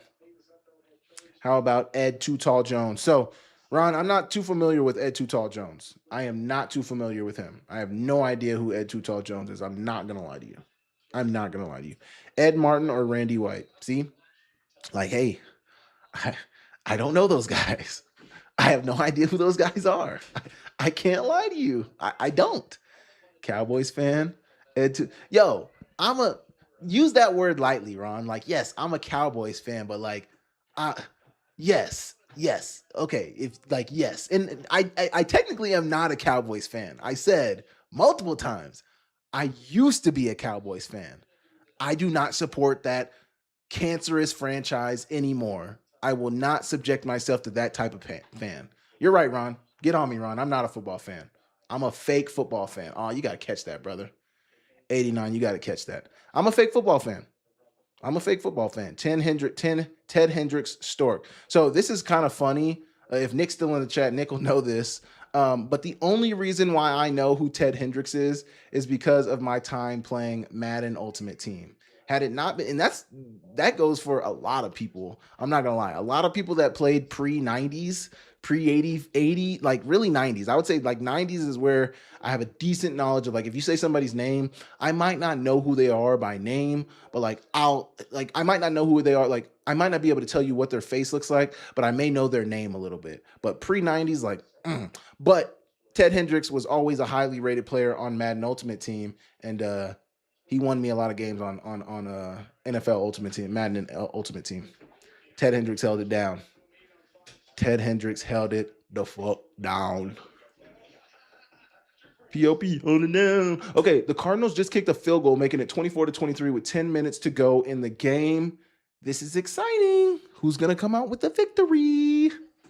Who's going to come out with the victory? This has been really fun, guys. I know we've only had like 5 to 6 people in the chat. Our average view duration is 5 minutes, meaning people come in here and they're watching for a maximum of 5 minutes. We've been on here for almost 2.5 hours. But those of you who have been here, you know how fun this has been. So make sure you tell a friend about the next time we have a watch party. We'll try to do one next week when there's more preseason games going on. We might pick a game that might be really exciting to watch, but make sure you guys return next time. Bring a friend when you come next time. Tell them to make sure they sub, like the video, subscribe to the channel, all that thing, man. Like, you know, we're just growing. Like, this is only, like, I don't even have a year of streaming under my belt. We're still new. And like, I'm not like these streamers out here.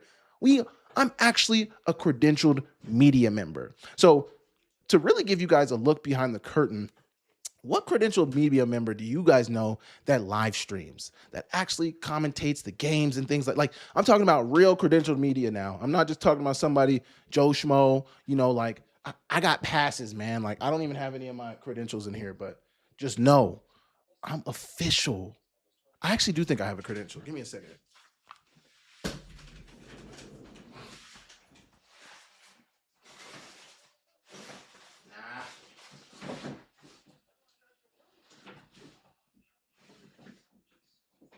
Nah, but I got this. Can't show this. Gotta hide this away for Ron and Kobe. I can't. I'm sorry, I can't do that. I still got it around them. I got some of that around here. A little bit of that around here. All right, we'll put that away. I do got one of these too, but we won't show that. We don't have to show that stuff. I got one of these too. Sometimes it's just like, I don't know. It's hard to I just don't know.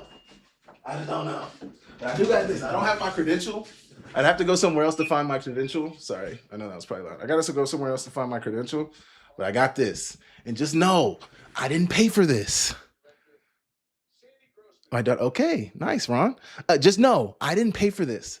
I got this because we were at the national championship game and they gave these to us. They gave these to us as we picked up our credential. And if you were a media member at the national championship game, credential media, you would have known when they gave you your credential, they gave us these two. Now, I do want to say, like, there are credential media members who live stream, do like live shows. But like, who does watch parties? I don't know, man. I'm not different than anybody else, man. I'm just another guy. Live streaming, turning on the camera, talking about a bunch of nonsense. Like, man, I'm just a guy. Sweet talk. I have no idea what that means. Sweet talk? Sweet talk? Does that sound like the Undertaker, or does that sound like Taco Bell? That Loki sounds like Taco Bell, right? I need to get a new sound. That sound is not going to get it done. Hold on, let me put this hat back.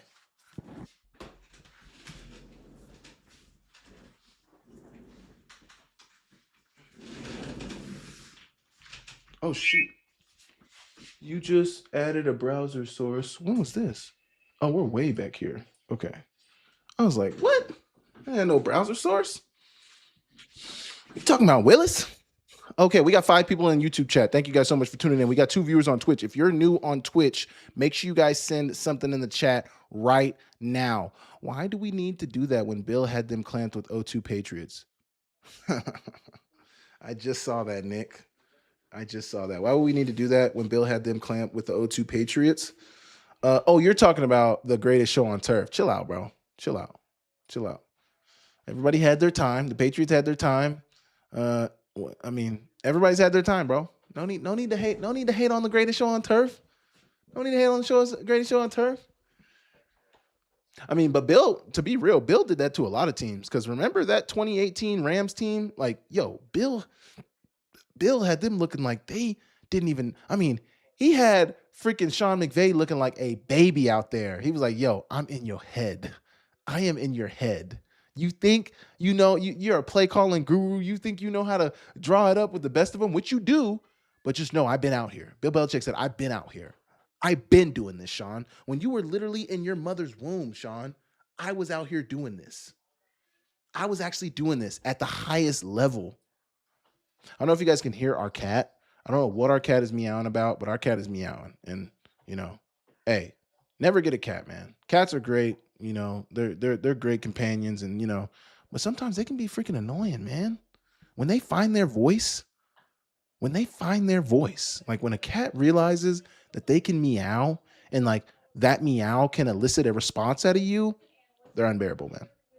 They're unbearable. We got 3 viewers on Twitch. Thank you, everybody in Twitch. If you're in Twitch right now, McVay said multiple times Bill belted him that game. Hey, did he lie? Did he lie? I don't think he lied. That Twitch viewer came in and left, man. That Twitch viewer came in and left just like that. Came in and left just like that. They weren't even here for that long. It's so funny. I can see when some of you guys see what I'm done because I'm way past showing the hat, but I just see you in the chat. We completely switched our difference to what he hadn't played all season. Yeah. What didn't you guys run like man covers that whole game? Was that was the game where, or was that the Rams doing that to you guys playing man coverage? Wasn't it? I remember somebody running an unbelievable amount of man in that game and giving somebody fits. Was it you guys running man against the Rams, or was it the Rams playing man against you? Well, no. Actually, that was the Falcons. They ran man, and the guys eventually got tired in that 2017 Super Bowl where they gave up the 28-3 lead. Yeah. Okay, the Cardinals are driving. Cardinals are faced with a 3rd and short. Or the Panthers are faced with a 3rd and short. Can the Cardinals get off the field? Can the Cardinals get a stop, get the ball back to their offense? We will see. We will see. This is now my longest stream of my streaming career. So if you were here, say you were here. Thank you guys so much for tuning into the channel. It's been a great night, man. Longest stream ever. 2.5 hour stream. Longest stream ever. This is freaking awesome. I appreciate all you guys for being in here. Anybody who's been in here all night, I appreciate you guys, man. Like, I wouldn't even be doing this if it weren't for you guys. So I appreciate all the viewers. Oh my gosh, deep shot. Davis, running back Davis. Okay, the Cardinals got a 1st down. Under 9 to go in the game. Let's watch this. Watch their center. Oh, they're running the zone. Zone run. Great blocking on the zone run. Great cutback. Good ball security. He's like, I'm not being like Tyus. Tyus scored, but also Tyus fumbled. I'm going to show good ball security. Great run. Great run by Davis.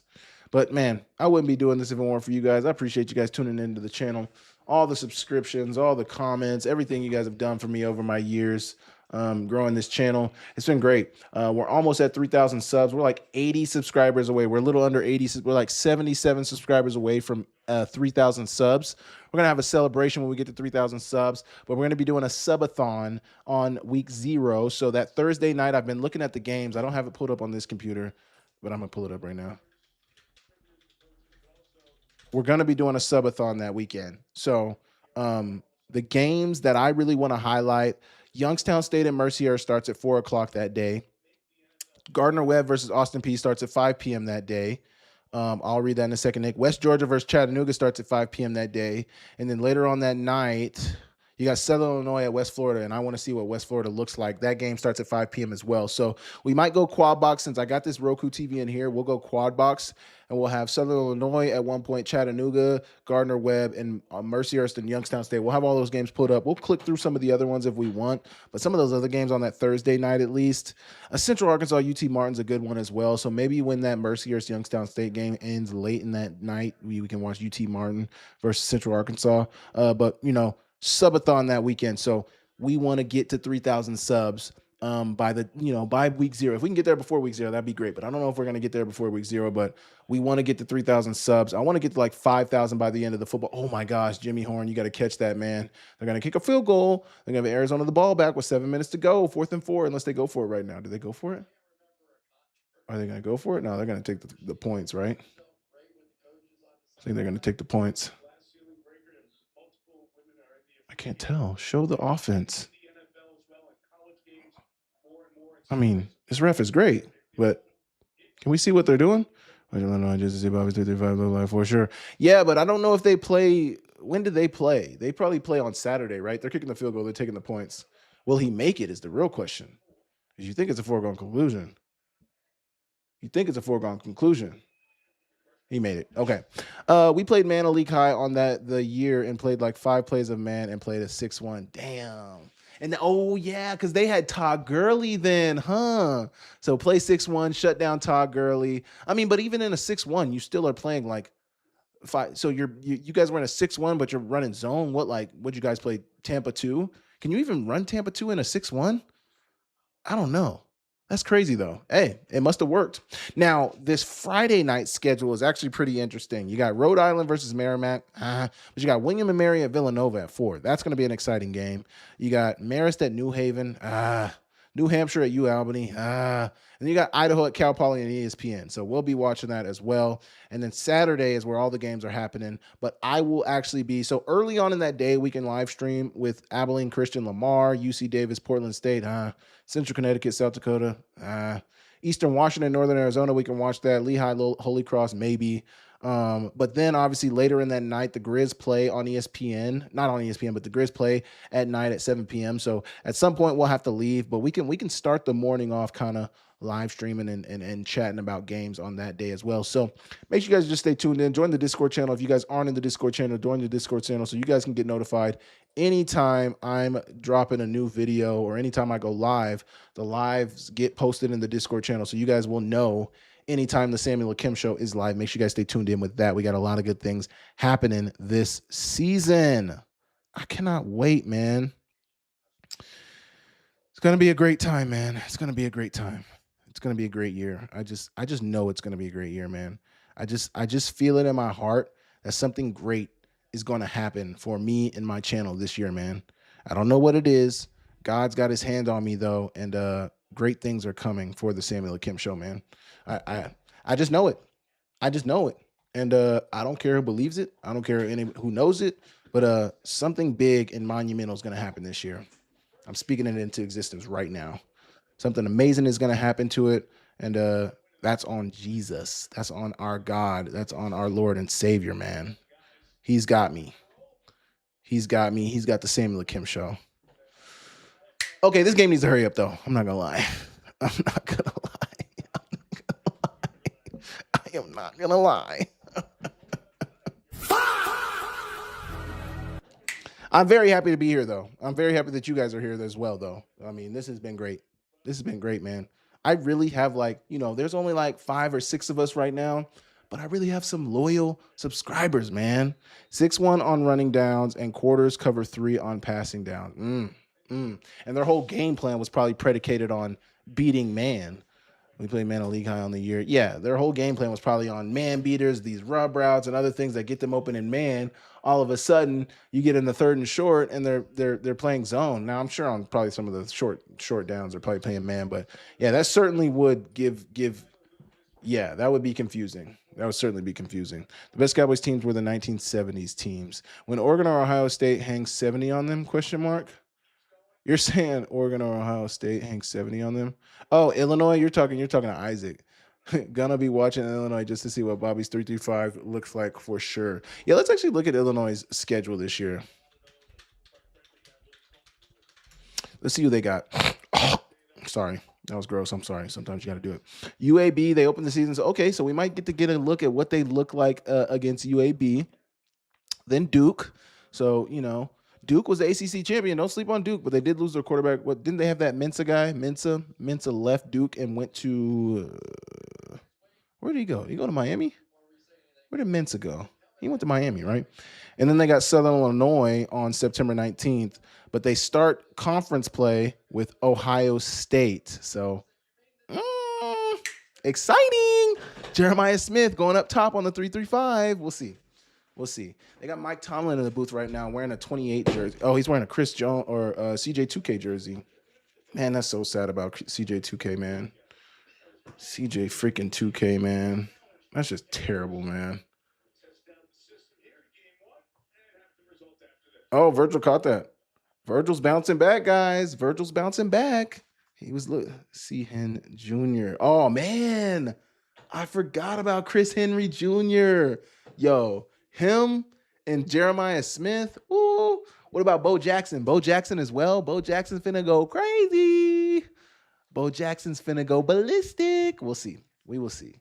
We will see what Bo Jackson does. But man, I can't believe I've been live streaming for 3 hours. This is crazy. I never thought this would be my life. I can't believe this. This is crazy.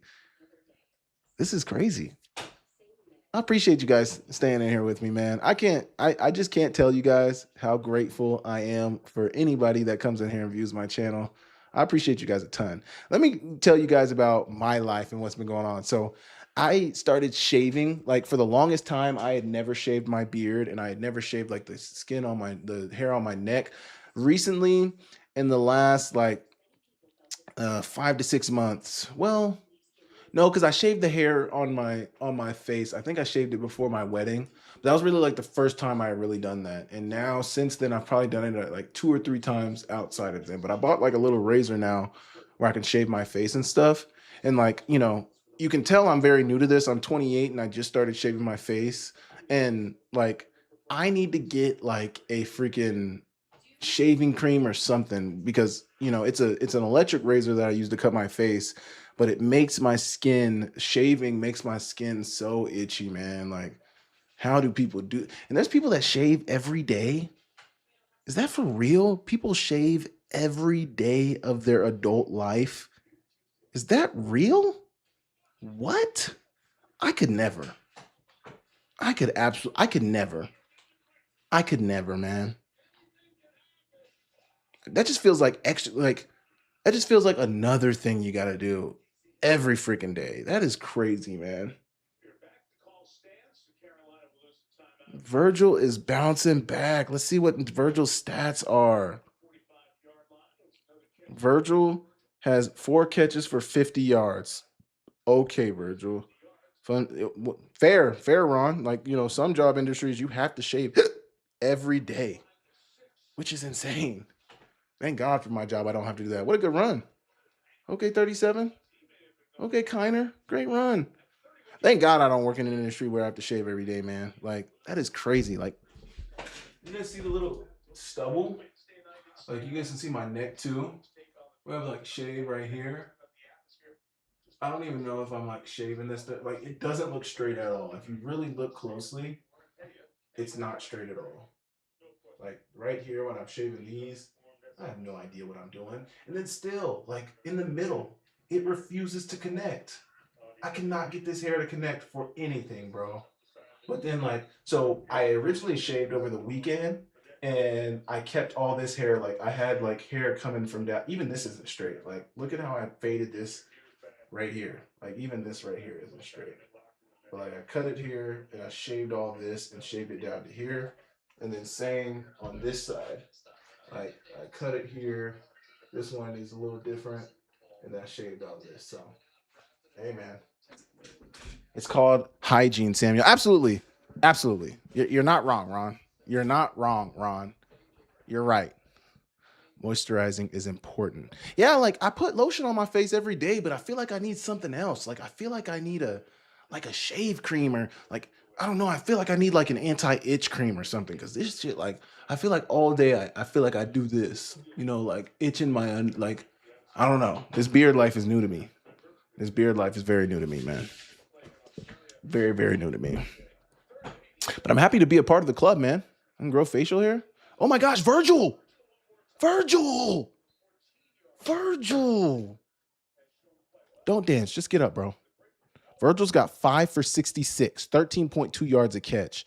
Go watch Lotion skit from Bill Burr. I'll have to watch that. Yo, Virgil's snapping. Where's Virgil from? Reggie Virgil. Texas Tech. Okay, Reggie. Reggie Virgil's from Texas Tech. He was a 5th round pick in the 2026 draft. So, hey, they want him to do well. Nice. He's 22 years old, 6'3", 187 pounds. Nice, Virgil. I'm happy you bounced back from earlier, man. Happy he bounced back from earlier. But Jalen Brooks, that boy going stupid. Born in 2000, 6'2", 205, 2023, 7th round pick. Pick 244 out of South Carolina. Man, I swear some of these guys out of the SEC get picked up, and I'm like, man, I've never heard of you ever before in my life. But I feel like part of the reason some of these guys get picked up is because they play in the SEC. And I may be wrong about that. I may be hating, which is okay. The Cardinals are looking to take the lead, man. The Cardinals are right outside first down yardage. They've got like a 3rd and 2 coming up in the red zone, like on the 6 or 7 yard line. If the Cardinals can score here, they put the pressure on the Panthers, and the clock is ticking right now. They got 3 minutes and 21 seconds to go. But I think under 4, I think when you step out of bounds, the clock stops, and they just stepped out of bounds, so the clock is stopped right now. But they are within range. I'm trying not to look at the score right now because I don't want to see if they score or not. But it's a 3rd and 1 right now. And they're going to run it to number 32, 33, 43. And he's got the first down. Who's number 43? 430. Damn. Evan Hole? Where's Evan Hole from? Where the hell is Evan Hole from? Evan Hole is from Northwestern. Nice. I know who Bill Burr is. I'm not going to watch that right now, but I will certainly watch that. Obviously maybe I could watch it on stream. Well, that's another copyright strike. I can't show anybody else's content, man. YouTube will get on your ass. Okay, can the Cardinals score? Inside the 5-yard line, Virgil is on the wrong side of the field. Oh, they got to use a timeout, Virgil. You got to figure it out, Virgil. You're messing up a little bit too much, Virgil. That drop. Going backwards when you should have ran forward. Now, you've bounced back since then. But, hey, these are important downs right here, Virgil. Oh, my God, what happened to Virgil?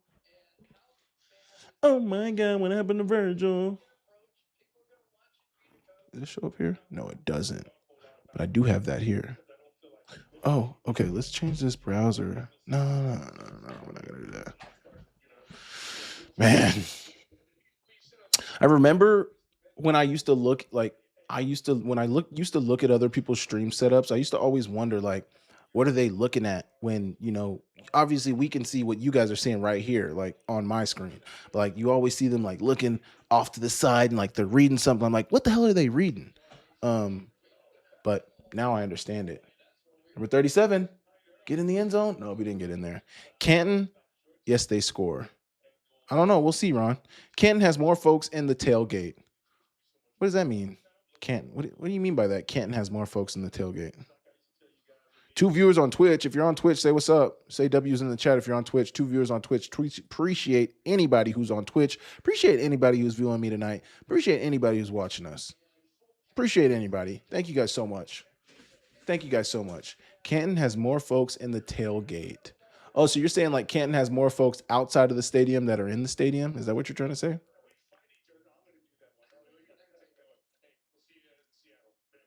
See you, Mike. Mike Tomlin. We got 5 viewers on YouTube. Thank you guys all for YouTube viewing the stream. Appreciate you. If you're here, you're here. Thank you so much. 2-minute warning. Why are they doing 2 minute? Why are they doing the warnings, the 2-minute warnings in the preseason? Come on, we can just thank you, Nick. Appreciate you, Nick, for the W. Thank you for the W in the chat, Nick. I appreciate you. But we can just let that slide, right? We can let the 2-minute warning slide in preseason, right? I guess this is the time where they want to like test that stuff out. But come on, bro.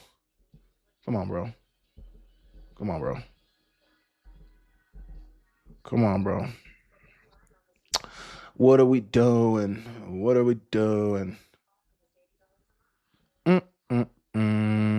Okay, I think we can finish this video if we can go fast, right? Damn, I'll be talking way too much.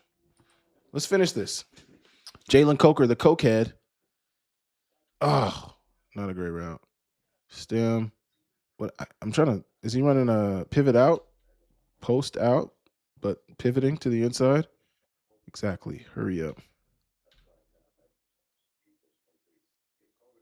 Fade. Good hands. Ball. Ah, great break on the ball by Jackson. Outside release. Stutter. Ah, gotta bring it down. Chris Moore, the OG vet. Hey, that is a good route right there. Look at this. Look at the slight little move out of the way, trainer. Look at the little hezzy at the top of the route. I don't even know what you call it, like the nod to the outside. Just the shoulders, man. Just the give him a little head at the top. Oh man, Tetramoro McMillan is not the fastest, but the small this is what I was talking about with George Pickens earlier. The small nuances in the routes. Look at this outside stem at the top of the route, back to the inside. Just phenomenal, man. Just phenomenal. John Mechie, out and up. He ran the route for you, brother. I'm sorry. Number 39, slipping again. Let's see the technique from number 39. Why is he slipping? A little bit outside of his body, but it might just be bad grass too. Okay, the game is back on after the 2-minute warning. How much do we got left here? Damn. That's okay. We got 2 viewers on here now. Dwindling. They're on the 1-yard line though. Play action. He's in the back of the end zone. Man, he hates Virgil. He had Virgil in the back of the end zone. Damn, he was out. Virgil's sick. He was wide open. That might be a touchdown. He got 2 feet down. That's a touchdown. Look at Green. Catch. 2 feet down. Yeah, I think so too, Terry. Ball. Touchdown. What a play. The ball does not move. That's a touchdown, man. Wow, what a play. The Cardinals drove down the field. Keaton Slovis drove down the field, got him in the end zone, and gave the Cardinals the lead, man. He's deafened. Absolutely, Isaac. He's in. He's in for sure. For sure, he's in. He's for sure in. Touchdown. Cardinals. Slovis. Keaton Slovis. Isn't he a USC guy? USC? Or maybe he ended his career at USC? I can't remember all the places he went, but USC? Mike LeFleur.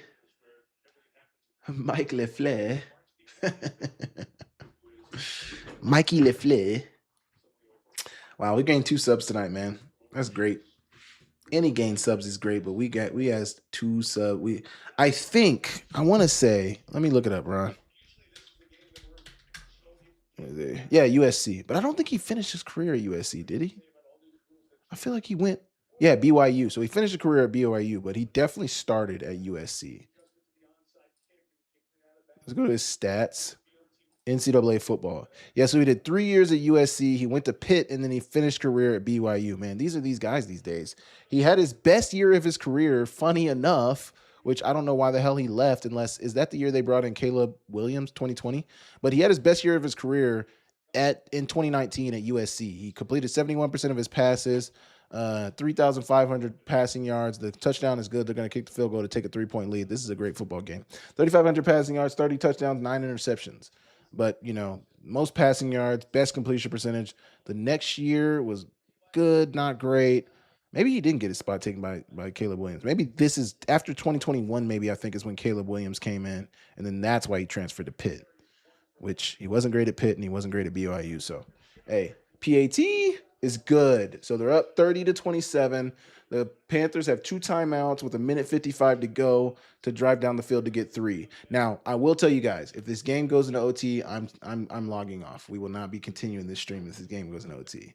I pray it doesn't go into OT, but we will not be staying up for an OT game right now. Maybe in the regular season when games actually start, we can stay up for an OT game. But in the preseason, I'm with you, Ron. Now I'm coming around on your side, Ron. Like, hey, a preseason game, yeah, maybe it's meaningless.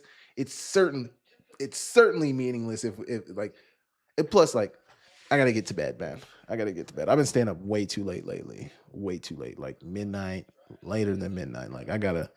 The doom scroll is bad in this household for me, man. I gotta be better.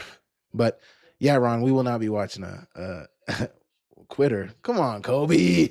Don't do that. Don't do that. Don't test me. I will stay up. I will stay up if I have to. Just don't go into overtime. How about that? How about they just don't go into overtime? Can they do that? How about they just win it in regulation?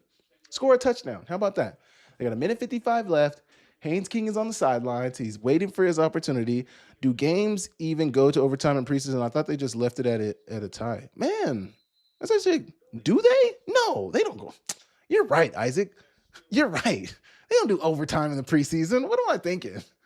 Thank God. They don't even do overtime. Thank you, Isaac. You are dead right. Right. No, they don't. I'm stupid. They don't go to overtime. You are right. Isaac coming in and Ron coming in with the voice of reason. They don't do overtime. I'm a dummy. Is there one that I can, what am I? I don't have any ones. I don't have any good sounds. I guess I'm a dummy. Tired. Yeah, but am I tired, Ron? Am I tired? Is that what it is, Ron? Am I tired? I don't know. Here we go. They're driving. Haynes King. Drop back. Looking, man, try to take a shot. First play of the drive. Not it, brother. Haynes King. This matters, brother.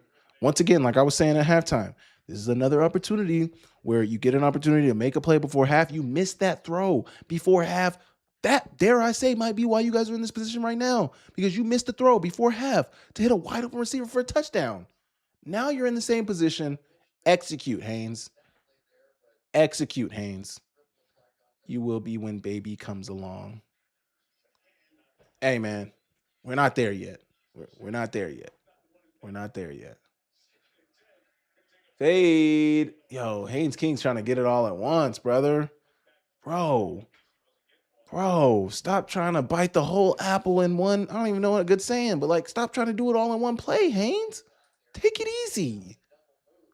He was open too. Low-key just hit him. Like, just connect on the pass, Haynes. That's actually the same route we just watched this guy run in the one-on-ones. That's so crazy. We actually just watched him run that same route when we were watching their one-on-ones. And it was to that Washington guy, number 88. He ran the double move, and it was underthrown. You guys remember when I was saying it was underthrown? Same route, but now it was overthrown. Come on, Haynes. Maybe Haynes was the quarterback throwing it. Who knows? Drop back for Haynes King. Clean pocket. Oh, 88. Great catch. Great ball from Haynes King as well. First down, 1.5 to go. They still got 2 timeouts. Oh, get it figured out, man. Get it figured out. Get lined up. You can't waste time. 1:20 to go. Drop back for Haynes King. He's getting out of the pocket. Find a receiver downfield. Get out of bounds. Oh, he's going back. He's going back. Roll the clock. Roll the clock. Roll the clock. Roll the clock. 1:15 to go in the game. Second down and short. 27-30 ball game. Coming down to a minute. 65 seconds to go in the game. 2nd and 2 coming up. They're across midfield at the 48-yard line. No, 47-yard line. 47-yard line. Run play. A run.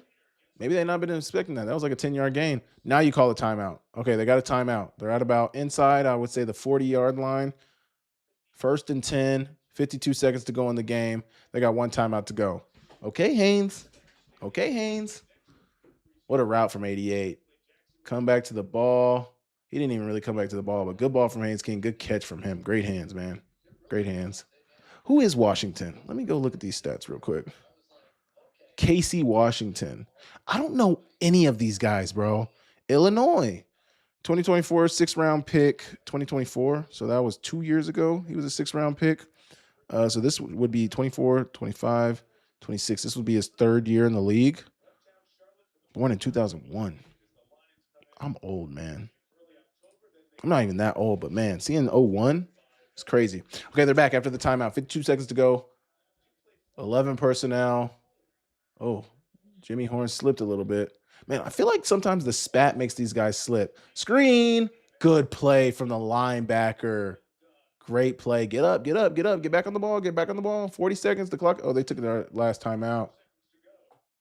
They took their last timeout with 44 seconds to go in the game. I don't know how I feel about that, Coach Canales, but you are close to field goal range, but it's also about to be 2nd down, 2nd and long. So, you don't have to get it all back, but, you got to move the ball. Arizona Cardinals 2026 schedule: Chargers, Seahawks, Niners, Giants, Lions, Rams. Not bad. Damn. Yo, Jacoby Brissett looks like an absolute bum on the sidelines. I know he's not a bum, but I'm just saying, like, he looks like that with the beard and the way he's let it grow out. Like, yo, somebody check on this guy. Okay, we got 4 viewers in the chat on YouTube. Thank you guys for tapping in. We got 1 viewer in Twitch. Thank you for tapping in. Whoever you are, I appreciate you. If it's still Nick, appreciate you for tuning in, Nick. I thank you so much, brother. Deep ball from Haynes King. Oh, brother. You don't have to get it all back in one throw. You only need 3. They don't play overtime. Just tie the game. Your coach would be happy, man. Your coaches would be happy. Happy. 3rd and 14. Now it's 3rd and 14 because you tried to take a shot. Like, these guys want the big play, and I know you want that moment, but sometimes that moment isn't worth your job in the NFL. Make the right play. Please. 3rd and 14. Here we go. 10 seconds to go on the shot clock. 3rd and 14, 39 seconds to go in the game. If they don't get this, they'll probably go for it on 4th down. But if they don't get it on 4th down, that is game. Haynes King's going to run it. And he's going to run it for the 1st down and more. Oh, my gosh. Out of bounds at the 16-yard line. Haynes King. Haynes King. Come on. Come on. That thing was wide open. Oh, my gosh. They ran man. The middle of the field. There you go, Haynes King. Recognize the man. Recognize the opportunity. I think they went 2-man right there. Either way, the middle of the field opened wide up, and he lowered his shoulder on that backer and said, hey, I'm here. I'm here. Now, you think that was a draw? I wasn't even paying attention to that. I was just paying attention to him running. That could have very well have been a draw. You might be right.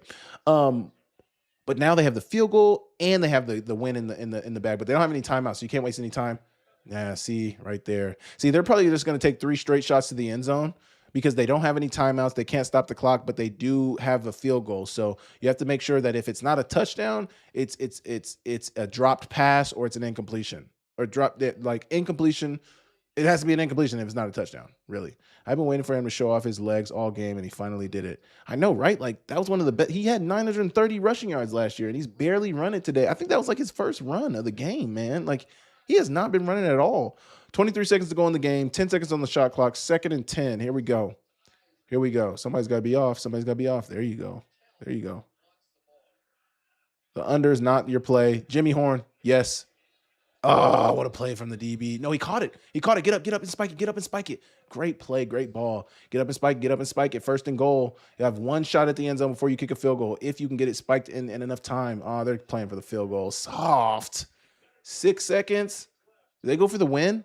They understand that he got them. So if I'm a coach and this is preseason, I'm honestly saying, hey, you got us down here. We understand if we wanted to kick a field goal, we could kick a field goal and tie it. But this isn't on you, but we are going to go for the win. Understand that we know we would have tied it, but we're going to go for the win because we want to see what you do. Let's see. Go for the win, man. Go for the win, Canales. They're going for the win. 6 seconds, and they still might have time to kick it, but it's got to be a quick play. Hella quick play. Here we go. 6 seconds, 10 seconds on the shot clock, 6 seconds to go in the game. 2nd and goal from the 4-yard line, 4.5-yard line. Here we go. Drop back, one-on-one, fade ball. Ugh, that's not it, Haynes. Now they're kicking the field goal. That's not it. I mean, I'm not mad at it. I'm honestly not mad at it. I'm not mad at it. I'm not mad at it. Do they try to win? Oh, they are. So, yeah, same thing stands. Hey, we know we got a field goal We know we could tie this game. We're going to kick the field goal. Okay, what we're going to do here, we're going to take this down because I don't want to see that. I don't want to see that right now. So we're taking the score away because sometimes the score can be ahead. So if they do score, I don't want to see that. They're going for the win. Tight end in motion, fullback in motion. Oh, he's got him in the flats. Running it. Run it. Haynes King for the touchdown. Oh my gosh, for the win. In Canton, in the Hall of Fame game, Haynes King puts them ahead, but they're going to review it because his knee was close to being down. King has his tape. Now he can find a home elsewhere. I don't know if he's done enough necessarily to find another home. What a great game, man. What a great Hall of Fame game. 33-30. We got to see some really good gameplay from Carson Beck, Haynes King, as well as Kenny Pickett did all right as well. But man, Isaac, absolutely. When he needed to use his legs, he used his legs. That last drive of the game, when he needed to use his legs, he absolutely did. What a freaking preseason game. Football is back, man. Doesn't this feel good, Ron? Freaking football is back. The greatest sport in America. The greatest sport in America is back. I appreciate you guys so much for tuning into the channel. Stats Perform, FCS. It's not FCS, but it's Stats Perform. Hey. Anyway, I appreciate you guys tuning into the stream tonight, man. 3-hour stream. Give a dub to yourself for tuning in with me on the stream tonight. Thank you guys so much. Make sure you guys subscribe to the channel if you are not. Make sure you guys like the video if you are not. Make sure you guys stay tuned in. Hit the notification bell for my channel so that you guys get notified whenever I drop a new video. Make sure you guys join the Discord channel as well. We got a lot of great things coming in for the channel. Thank you, Ron. Thank you, Kobe. Thank you, Isaac. Thank you, everybody. Thank you, Nick, for being in the chat. I appreciate you guys all. I will catch you guys next time. See you later.